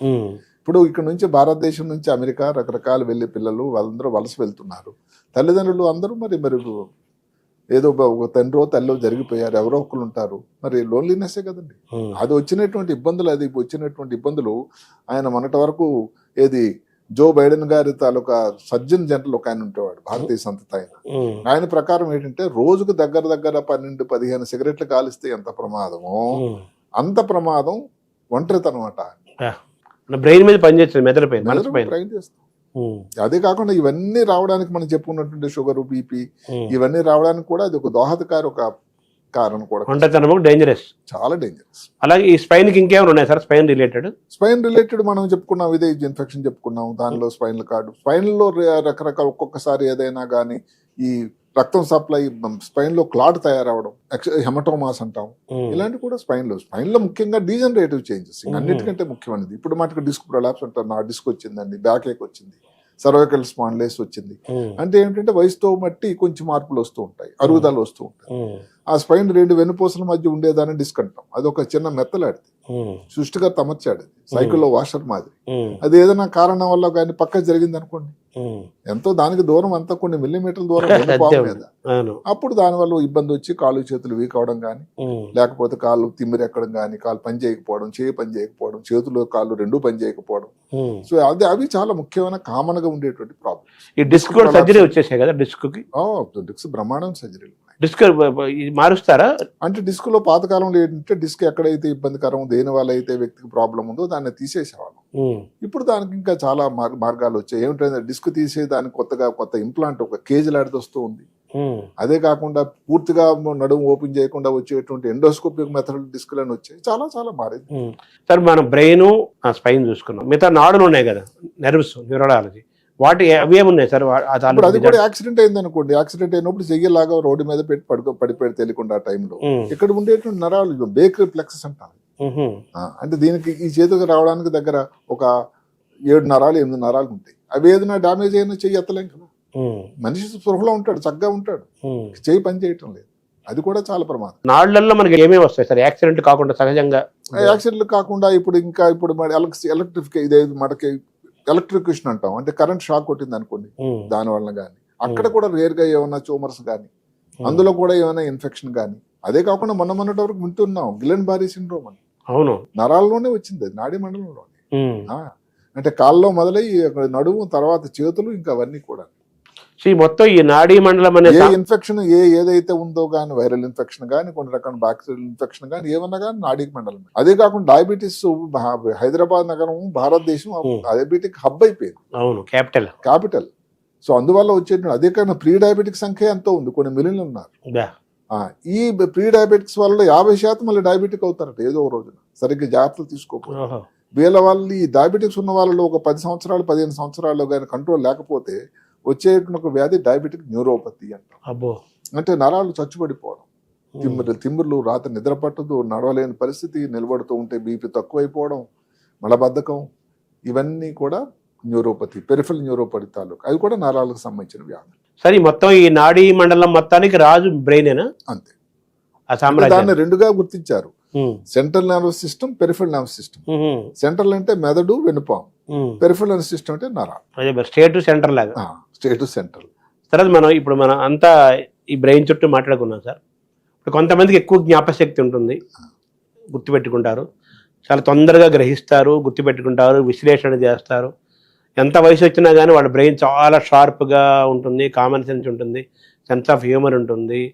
తర్వాత వాళ్ళ వికాసము చాలా పవర్ఫుల్గా ఉంటాయి వాళ్ళ బ్రెయిన్స్. ఈ కొన్ని బ్రెయిన్లు యావరేజ్, కొన్ని బిలో యావరేజ్, పూరెస్ట్, పూరరు అలా ఉంటుంది కదా స్టేజ్. ఏంటి sir what is the difference between brain and brain? అంటే డిఫరెన్స్ ఏమిటంటే ఈ జ్ఞాపక శక్తి అన్నది కొంతవరకు నేను అనుకోవడం మెదడు తయారీలోన ఆ సృష్టికర్తలకు ఇచ్చినటువంటి వాళ్ళకి ఇచ్చినట్టు వరం. ఇప్పుడు అందులో ఒక మాట వచ్చింది, హైలీ సుపీరియర్ బయోగ్రఫిక్ మెమరీ అని. HSA మెమరీ అంటే మనకి ఎలాగవుతుందంటే అది ఎప్పుడో పాత ఈవెంట్స్ని క్షుణ్ణంగా పొల్లు పోకుండా ప్రతి ఈవెంట్ అని చెప్పగలిగిన సామర్థ్యం వాళ్ళకు ఉంటుంది. అది చాలా వరకు ఇప్పుడు మనం వింటూ ఉంటాం కదండి. ఇప్పుడు ఈ పదాలు కొంచెం స్పెల్లింగ్ బి అంటారు, అంటే స్పెల్లింగ్ చెప్తుంటే స్పెల్ బి చెప్పేస్తూ ఉంటారు వాళ్ళు. న్యూయార్క్ టైమ్స్ వాడు చేస్తుంటాడు అంతే. ఇలాంటివన్నీ అంటే వాళ్ళకి ఆ సామర్థ్యం ఉంది. ఇప్పుడు తెలివైన వాళ్ళు అనేది ఎలాగుంటుందంటే, మీరు ఇందాక మాటకి ఐక్యూ అని అనుకున్నాం. ఐక్యూ అంటే ఏదైనా ప్రాబ్లం ఇస్తే దానిని సాధించడం, లాజిక్ తోని ఆ కాంప్లెక్సిటీని తగ్గించగలడం, మిగతా వాళ్ళని కమ్యూనికేట్ చేయగలడం అన్నది. ఈక్యూ ఒకటి ఉందండి. ఐక్యూ అంటే ఇంటెలిజెన్స్ కోషెంట్, ఈక్యూ అంటే ఎమోషనల్ కోషెంట్. మీరు అడగొచ్చు ఐక్యూకి ఈక్యూకి తేడా ఏమి? ఇది చాలా తేడా. అసలు ఒక జీవితంలో సమాజంలో ముందుకు అడుగు వేసి ఒక గుర్తింపు రావాలంటే అసలు ఈక్యూ అవసరం అంటారు. అంటే ఏదైతే ట్రైన్ లో వచ్చేది ఈక్యూ కాదండి, ఎమోషనల్ కోషెంట్. అవును. అంటే ఎక్కువగా ఈ ఈక్యూ ఉన్న వాళ్ళు ఏం చేస్తారంటే అవతల వాళ్ళ గురించి కొంత ఆలోచిస్తారట. భావోద్వేగాలు కదా ఈక్యూ అంటే. అవతల వాళ్ళ గురించి ఆలోచిస్తారు. అంటే ఏదన్నా కానీ దాన్ని పాజిటివ్ ఫైండింగ్ ని ముందు చూస్తారు, మిగతా వాళ్ళ మాటలు వింటూ ఉంటారు, కొంచెం గుడ్ లిజనర్స్. ఆ తర్వాత ఏదైనా తప్పు చేసినా దాన్ని అడ్మిట్ మిస్టేక్, ఎంపతి ఉంటుంది. అయ్యో మనం ఏదైనా అంటే నోరు జారితే ఏమనుకుంటాడు అవతలకి. ఇలాంటి వాళ్ళు జీవితంలో ముందు వెళ్తూ ఉంటారు. అంటే భావోద్వేగాలకి అత్యంతమైన విలువ ఇస్తూ తన భావోద్వేగాలని కంట్రోల్ చేసుకుంటూ అదుపులో పెట్టుకుని ఎదుటి మనిషి భావోద్వేగాలను తెలుసుకుంటూ అవును. ఎలా చేస్తే ఈ అనుబంధాలు బాగుంటాయి, సమస్యకు పరిష్కారం దొరుకుతుందో ఆలోచించుకుంటూ బ్రెయిన్ ని యాక్టివేట్ చేసి నడుపుకుంటారు. దాన్ని ఎమోషనల్ క్వశ్చన్. తెలివితేటలు, సమాచారం, ఇన్ఫర్మేషన్, అనాలిసిస్ ఇదంతా ఇంటెలిజెంట్ క్వశ్చన్. గ్రాస్పింగ్ పవర్ ఇవన్నీ కూడా. అందులో మళ్ళీ మీరు బ్రిలియంట్ జీనియస్లు అంటారు. అవును. అంటే బ్రిలియంట్లు ఏమిటి? వాళ్ళు ఏదైనా problem solving ability, clever, wise, intelligent, intellect, brilliant, genius, వీటిని ఎలా చూడాలి? అందులో ఎంతవరకు విడగొట్టగలదు అంతవరకు విడగొట్టడానికి ప్రయత్నం. మీరు ఏదో సమస్య పూర్వం శాస్త్రావధానం ఇంటెలిజెంట్ వైజుకు వాస్తవానికి పెద్ద తేడా ఏమి లేదు. పెద్ద తేడా. ఇంటెలిజెంట్ దగ్గర ఆగదాం. పోనీ ఇంటెలిజెంట్ ఏంటి? ఎలాంటి సమస్యనైనా పక్కాగా 100% పక్కాగా సెటిల్ చేస్తాడు. అది ఇంటెలిజెంట్. బ్రిలియంట్ అంటే ఏమిటి? ఒక విషయం గురించి దయతో, కారుణ్యతతో, జాలితో ఆలోచించి, అదే కాకుండా అదే సమయంలో ఒక ప్రాబ్లమ్ని పూర్తిగా దాన్ని మూలానికి వెళ్ళి దాన్ని చేయగలిగేటువంటి సామర్థ్యం ఉండేటువంటి వ్యక్తి బ్రిలియంట్. మరి ఇంటలెక్ట్ అన్నది దాని కిందే వస్తుంది, దానికి సెపరేట్ గా ఏం లేదు. బ్రిలియంట్ కొంచెం అటు ఇటు ఉంటుంది. జీనియస్ అనుకోండి. జీనియస్ అంటే ఏంటండి? మీరు ఒక సమస్య ఇచ్చారు, సమస్య సరే గారు దాన్ని తీసి పడేస్తాడట, దాన్ని సెటిల్ చేసి పడేస్తాడు, అసలు దాని నామరూపాలు లేకుండా చేస్తాడు, మళ్ళీ కొత్త ప్రాబ్లమ్ అలాంటి దానిని ఇంకో తీసుకొచ్చేటువంటి సామర్థ్యం ఉండేటువంటి వ్యక్తి. అంటే that is the highest power of the brain. అంతే కదా. ఆ జీనియస్ అనేవాడికి మెమరీ ఉంటుంది, అనలిటికల్ కెపాసిటీ ఉంటుంది, గ్రాస్పింగ్ పవర్ ఉంటుంది, వాడు చాలా ఉంటుంది, అనలిటికల్ ఇది ఉంటుంది. అదే కాకుండా కొంత ఎంపతి ఇవి కూడా ఉంటాయి. మిగతా వాళ్ళ గురించి ఆలోచన, సింపతి, ఎంపతి రెండు ఉంటాయి. అదే సింపతి అంటే జాలి, ఎంపతి అంటే ఏమనుకుంటాడో అనేటువంటి ఒక ఆలోచన, విచక్షణ, ఒక స్పృహ. సో మనకు జీనియస్ తక్కువ మంది ఉంటారు కదా. జీనియస్ ఈ మధ్య కాలంలో ఎక్కువ అవుతూనే ఉన్నారు. అవునా? అంటే వాళ్ళు అనుకోవడం వేరు, మనం అంటే మన ప్రతి వాళ్ళు అనుకుంటారు నేను చాలా జీనియస్, వాళ్ళు అనుకోవడం కాదు. మామూలుగా ఇప్పుడు మనం ఐన్స్టైన్ అన్నారు, ఇందాక న్యూటన్ అన్నారు, కొన్ని పేర్లు వాడారు, వాళ్ళందరూ జీనియస్ దాంట్లోకి జీనియస్ కిందే వస్తారు. ఎందుకంటే వాళ్ళకి ఇప్పుడు ఎక్కడైతే మీరు అన్నట్టు ఐక్యూ అన్నది మామూలుగా 85 నుంచి 100, 115 వరకు నార్మల్ యావరేజ్ కింద లెక్కేస్తారు. ఇప్పుడు మనం చెప్పుకున్నాం, ఎవరికి మాస్క్ గారికి ఎంత ఉంది? 150, 160. ఆయన ఏదన్నా ఎక్కడో ఆలోచిస్తాడు, అవుట్ ఆఫ్ ది బ్లూ. మరి ఐన్స్టీన్ గారికి 150, న్యూటన్ గారికి 180, 190. మరి అమ్మాయి ఎవరైతే వైశాలి కోసం 250, ఎవరో ఒక సౌత్ కొరియన్ వ్యక్తికి 276. చూసారా? ఇలాంటివి మహామేధ మీరు కొలిసి చెబుతున్నారు. అసలు మన కొరతలకు కూడా అయితే మన బ్రెయిన్స్ కూడా ఉంటాయి కదా, కొన్ని ఉన్నాయి. ఆది శంకరాచార్యులు వాళ్ళందరూ మనం నన్నయ్యను, వ్యాసుని, మరి ఈ రోజు కూడా వాళ్ళ గురించి చెప్పుకోవాల్సిన అవసరం. అరిస్టాటిల్ కూడా జీనియసే కదా. జీనియస్. మామూలు నేను చదివాను, మీరు చెప్పిన ఐన్స్టీన్ లాంటి వాళ్ళు కూడా వాళ్ళు యూసేజ్ ఆఫ్ బ్రెయిన్ ఎంతవరకు వాడారు, మన ఏదో 24 గంటల్లో మనం ఎంతవరకు సద్వినియోగం చేసుకున్నాము అనుకున్నట్టుగా. చాలా మందికి ప్రశ్న అడుగుతుంటారు పేషెంట్లు, సార్ ఎంత వాడతాము అని. వాస్తవానికి ఏదో ఎక్కడో చదువుతాము, పుస్తకాల్లోనో లేకపోతే సీరియల్లోనో, టీవీల్లోనో, నవల్లో 10% వాడతారు. వాస్తవం ఇది కాదండి. మెదడు తాలూకులో 100కి 100% అందరూ వాడతారట. అంతే కదా. దానికి ఎన్నో ప్రమాణికలు ఉన్నాయి. ఇప్పుడు మీరు పెట్ స్కాన్ తీసుకోండి, ఈ ఎంఆర్ఐ టెస్ట్ తీసుకోండి, అందులో ప్రతి భాగం ఏదో సమయం దానికి పని చేస్తూనే ఉంటుంది. సంపూర్ణంగా సద్వినియోగం చేస్తున్నా చేయడం అన్నది అవతల వ్యక్తులను బట్టి ఉంటుంది. అంటే యూసేజ్ ఆఫ్ బ్రెయిన్ మామూలుగా ఏదైతే ఉందో 100% ఏదైతే మెదడులో 100% కూడా ఏదో పని దానికి భగవంతు సృష్టిగత అమర్చి ఇచ్చాడు ఆయన. వినియోగించుకోవడం అన్నది అవతల వ్యక్తిని బట్టి. కొంచెం మెదడు వాడరా అంటుంటారు పెద్దవాళ్ళు. అంటే పెద్దవాళ్ళు ఏంటంటే కారణం వాళ్ళు చేయాల్సినంత వాళ్ళ నుంచి ఎక్స్పెక్టేషన్ అంత పని రావటం లేదు, రాబట్టుకోలేకపోతున్నాం, వాళ్ళ విజ్ఞతకి వాళ్ళ తెలివికి ఇంకా బాగుండును అనేటువంటి ఒక విషయం వల్ల వాళ్ళు అలా చెప్పడం. మీ మెదడుకు మీరు ఎన్ని మార్కులు వేసుకుంటారు? అది భగవంతుడు వేసాడు ఆల్రెడీ. అదే యూసేజ్ ఆఫ్ బ్రెయిన్. యూసేజ్ అయితే నేను దాన్ని సానబెట్టడానికి ప్రయత్నిస్తూనే ఉంటాను. ఈ కార్యక్రమాలు చేయాలంటే మరి గత కొన్ని రోజులుగా దానికి కొంచెం గొప్ప ప్రిపేర్ అవుతూ ఉన్నా కదా. అదే సాధన చేయాలంటే దానికి సాధన ఉంటుంది కదా. సాధన చాలా ఇంపార్టెంట్ కదా. చాలా ఇంపార్టెంట్. సానబట్టడం కదా. అవును, సానబట్టే కొద్దీ దాని కత్తికి పదును పట్టే కొద్దీ దానికి ఇది పెరిగినట్టుగా మెదడుకు సానబట్టే కొద్దీ దాని పవర్ పెరుగుతుంది. సో ఈ న్యూరోలాజికల్ సమస్యలు, ఇంకా మూర్ఛలు, మైగ్రేన్ ఒకటి ఎక్కువ మంది ఫేస్ చేస్తుంటారు సార్. అది ఎందుకు చాలా చాలా భరించలేకపోతున్నాం సార్ అంటుంటారు. మైగ్రేన్ ఎందుకు అది జరుగుతుంది? అది మైగ్రేన్ అంటే పారిస్ నొప్పి. తలనొప్పి ఒక పక్కన ఒక భాగంలో వచ్చేది. అది వారు చాలా వరకు 90% స్త్రీల్లో వస్తుంది, వంశపారంపర్యంగా కూడా వస్తుంది, ఋతుక్రమం సమయంలో కూడా వస్తుంది. ఈ మధ్యకాలంలో స్ట్రెస్ వల్ల కూడా ఒక భాగంగా అయిపోయింది. మైగ్రేన్ లో కాకుండా ఇంకా మీది ఈ స్ట్రెస్ హెడేక్ అని, లేకపోతే ఆక్సిపిటల్ హెడేక్ అని, క్లస్టర్ హెడేక్ అని చాలా రకాలు ఉన్నాయి. మైగ్రేన్ అనేది దాటిపోయి ఎప్పుడైతే రిపీటెడ్ గా వచ్చి దాని విధానాలు కానీ మారింది అనుకోండి, అప్పుడు దాన్ని మనం తీసిపడేయకుండా దానికి ఏదైనా బ్రెయిన్ లో కూడా కారణం ఉందా అని ఆలోచించాల్సిన అవసరం. మనం తీసుకునేటువంటి భోజనం కానీ, ఉండేటువంటి నిద్ర కానీ, ఉండే స్ట్రెస్ వల్ల కానీ, ఇవన్నీ కూడా ఒక మైగ్రేన్ లో ఒక భాగంగా, ఒక కారణాలుగా ఉంటాయి. ఇప్పుడు హెడేక్ కి బ్రెయిన్ కి మన మైగ్రేన్ కి ఏంటి సార్ వాటి డిఫరెన్స్? మైగ్రేన్ అనేది జనరల్ గా ఒక మెదడు లోపల కాదు, తల భాగం ఒక భాగంలో వచ్చేదాన్ని పార్శ్వ నొప్పి అంటారు. రైట్ హాఫ్ కానీ, లెఫ్ట్ హాఫ్ కానీ. హెడేక్ అనేది జనరల్ గా ఇప్పుడు మాటకు బ్రెయిన్ ట్యూమరే అనుకోండి, బ్రెయిన్ ట్యూమర్ లో వచ్చే హెడేక్ వేరే ఉంటుంది, ఈ భాగంలో ఉంటుంది. దానికి ఒక సమయం ఉంటుంది, తెల్లవారి టైంలో ఎక్కువ ఉంటుంది. ఒక్క హెడేక్ కాకుండా వాంతులు కూడా వస్తాయి, వాంతి వచ్చేటట్టు ఉంటుంది. ఈ 2 లక్షణాలు కాకుండా కంట్లో చూపు తగ్గడం కానీ, నడకలో తేడా రావడం కానీ, మాటలో తేడా రావడం కానీ, కాలు చేయి వీక్ గా ఉండడం, ఫిట్స్ లాగా రావడం కానీ, వాసన తగ్గడం కానీ, చెవిలో వినికిడి తగ్గడం కానీ, ఇవన్నీ కూడా బ్రెయిన్ ట్యూమర్ తాలూకా లక్షణాలు. అంటే తలనొప్పి ఉండి వాంతులు వచ్చి చెవిలో వినపడడం కానీ, వినికిడి కానీ సరే లేకపోతే బ్రెయిన్ ట్యూమర్ కావడానికి ఆస్కారం కొంచెం ఎక్కువగానే ఉంది. డాక్టర్ సందర్శించాల్సిన అవసరం ఉంది. అదే కాకుండా స్మెల్ తక్కువైంది ఈ మధ్య కాలంలో, ముందు బాగానే ఉండేది, దాన్ని కూడా ఆలోచించాల్సి ఉంది. కంట్లో చూపు ఇంకా అన్నిటికంటే ముఖ్యం. కంట్లో చూపు తగ్గింది, దానికి తోడు నెమ్మదిగా ఆఫీస్కి వెళ్ళలేకపోతున్నారు, డల్ అయిపోతున్నాడు, స్లో అయిపోతున్నాడు, బరువు పెరుగుతూ ఉన్నారు, మూత్రం ఎక్కువ పోస్తా ఉన్నారు. ఇది కూడా బ్రెయిన్ లో ఒక రకమైన ట్యూమర్ కారణం అవుతుంది. అంటే బ్రెయిన్ లో ట్యూమర్ అంటే ఏంటంటే, బ్రెయిన్ లో విధి తయారు చేసినప్పుడు ఈ ప్రాంతం, ఈ రక్తం ఎంత ఉండాలి, ఈ మెదడు తలకు భాగం ఎంత ఉండాలి, పుర్రె భాగం ఎంత ఉండాలి అని నిర్దేశించాడు. అది కాకుండా ఏదైనా కానీ చిన్న గడ్డ తయారైంది అనుకోండి, అది ఎక్స్ట్రా కదా, దానివల్ల వచ్చిన ప్రాబ్లం. ఇప్పుడు పొట్టలో ఏదో పెద్ద ట్యూమర్లు, 2 కిలోల ట్యూమర్లు, 5 కిలోల ట్యూమర్ ఆపరేట్ చేసామని చెప్తూ ఉంటారు. బ్రెయిన్ లోపల కొన్ని సెంటీమీటర్ల ట్యూమర్ ఉంటేనే ప్రాబ్లం. అందువల్ల బ్రెయిన్ ట్యూమర్ ఎందుకంటే దాని చుట్టుపక్కల ఉండేటువంటి బ్రెయిన్ మీద దాని ప్రభావం చూపుతూ ఉంటుంది. ఫిట్స్ లాగా రావడం, జ్ఞాపశక్తి తగ్గిపోవడం, ఎడం పక్క కానీ ప్రాబ్లం వచ్చినట్టు దానిపై ప్రభావం, కుడికాలు కుడి చెయ్య మాట మీద తేడా రావడం. ఈ నరాల బలహీనత అనేది కూడా ఇందులోకి వస్తుంది కదా సార్? నరాల బలహీనత చాలా జనరల్ గా వాడేటువంటి ఒక మాట, అంటే వీక్ గా ఉంది అని. కరెక్ట్. అది కొంతవరకు ఏమిటంటే అది వాడుకలో నార్మల్ మాట.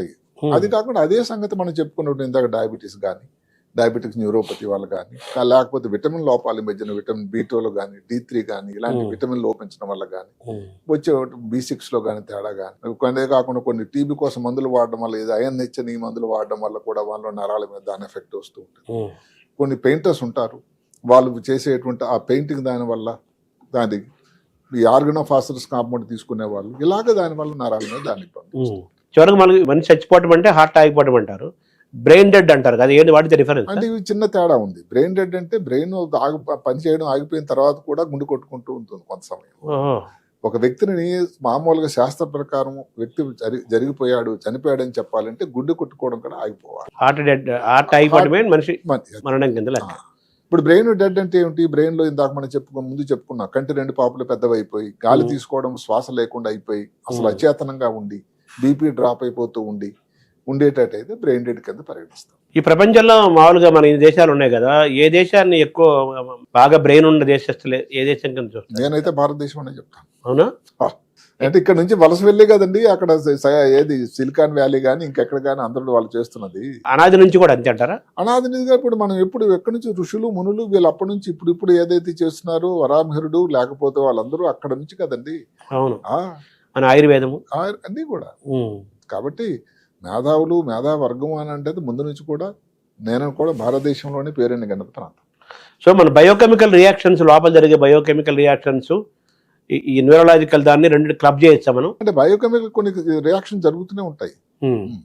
దానివల్లనే మెదడు లోపల వచ్చేటటువంటి మార్పులు, మనకి ఎపిలెప్సీ రావడానికి అనుకోండి, మనం చెప్పినటువంటి ఆల్జీమర్స్ వ్యాధి ఇలాంటి రావడానికి కూడా బయోకెమికల్ మార్పులు జరుగుతూ ఉన్నట్టు దానివల్ల. సో మన ఈ హార్మోనల్ ఇంబ్యాలెన్సెస్ కానీ, ఈ కెమికల్ ఆ బయోకెమికల్ మెయింటెనెన్స్ కానీ, ఇంబ్యాలెన్స్ ఆర్ బ్యాలెన్స్ కానీ, ఇవన్నీ కూడా ఆ న్యూరలాజికల్ ఫంక్షనింగ్ అనేది మోస్ట్ ఇంపార్టెంట్ ఒక భాగం.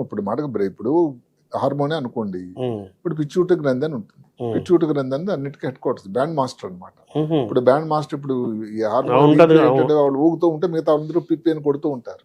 అలాంటిది పిచ్యూటరీ గ్రంథి. దాని నుంచి ద్రావకాలు అన్నిటికీ ఇక్కడ ఉన్న థైరాయిడ్ గ్రంథికి కానీ లేకపోతే ఇంకా మిగతా బోన్ స్ట్రెంగ్త్ కోసం కానీ ఋతుక్రమం రావడానికి కానీ పిల్లలు పుట్టడానికి కానీ ఇలాంటి అన్నిటికీ కూడా మెయిన్ కేంద్రం అక్కడే ఉంటుంది. పిట్యూటరీ గ్లాండ్స్ థైరాయిడ్ గ్లాండ్స్ అంటుంటారు మామూలుగా. పిచ్చుకోటరీ ముఖ్యంగా పిచ్చుకోటరీ అనేది మెదడు లోపల ఉంటుంది ఈ భాగంలో. ఇక్కడ ఉండేది థైరాయిడ్. అలాగే మూత్రపిండాల మీద ఉంది ఎడ్రినల్ అంటాం. సో పిట్యూటరీ గ్లాండ్ మన బ్రెయిన్ అలాగైతే మనకు మన శరీరంలో ముఖ్యమైన ఆర్గాన్, ముఖ్యమైన గ్రంథి అంటే పిచ్యూటరీ గ్రంథి. Pituitary gland. దానికి డ్యామేజ్ జరుగుతుంటుంది సార్? జరుగుతూ ఉంటుంది. ఇప్పుడు మాటకి ఏదో సడన్ గా యాక్సిడెంట్ అయింది అనుకోండి, చాలా రోజులు స్పృహ లేకుండా పిచ్యూటరీ గ్రంథికి ఆక్సిజన్ సప్లై సరిగ్గా జరగలేదు, అదొక పద్ధతి. పిచ్యూటరీ గ్రంథిలోని ఏదైనా రక్తం సప్లై తగ్గిపోయి నెక్రోసిస్ అంటాం, డ్యామేజ్ అయింది అనుకోండి, దానివల్ల పీరియడ్స్ స్త్రీలకు పీరియడ్స్ రావు, లేకపోతే పిల్లలుగా కలగరు, ఋతుక్రమం ఆగిపోతూ ఉంటుంది, ఇలాంటివి జరుగుతూ ఉంటాయి. అదే చోట్లోని కంటి నరాలు ఉంటాయి, కంటి నరాల్లో కూడా తేడా వస్తుంది, కంటిలో చూపులో తేడా వస్తూ ఉంటుంది, అదే ఊబకాయం రావడం, ఇలాంటి కూడా పిచ్యూటరీ గ్రంథి తాలూకా లక్షణాలు. So pituitary gland very very powerful. పని తక్కువ చేయడం వల్ల కూడా వస్తుంది. ఎందుకంటే హైపోపిట్యూటరిజం అంటాం, చాలా స్లో అయిపోవడం, మొత్తం లీటర్ల కొలది పోయడం, డయాబెటీస్ ఇన్సిపిడస్ అంటారు. లేజినెస్ కూడా అందులో భాగమేనా? ఒక భాగం. డ్రౌజినెస్ ఒక భాగం. ఎందుకంటే పిచ్యూటరీకి గ్రంథి ఉండే కేంద్రానికి కొన్ని మిల్లీమీటర్ దూరంలోనే హైపోథాలమస్ అని ఒకటి ఉంటుంది. అంటే ఏంటి సార్ అది? అది ఒక భాగం, బ్రెయిన్ లో ఒక భాగాన్ని. ఫంక్షన్ ఏంటి?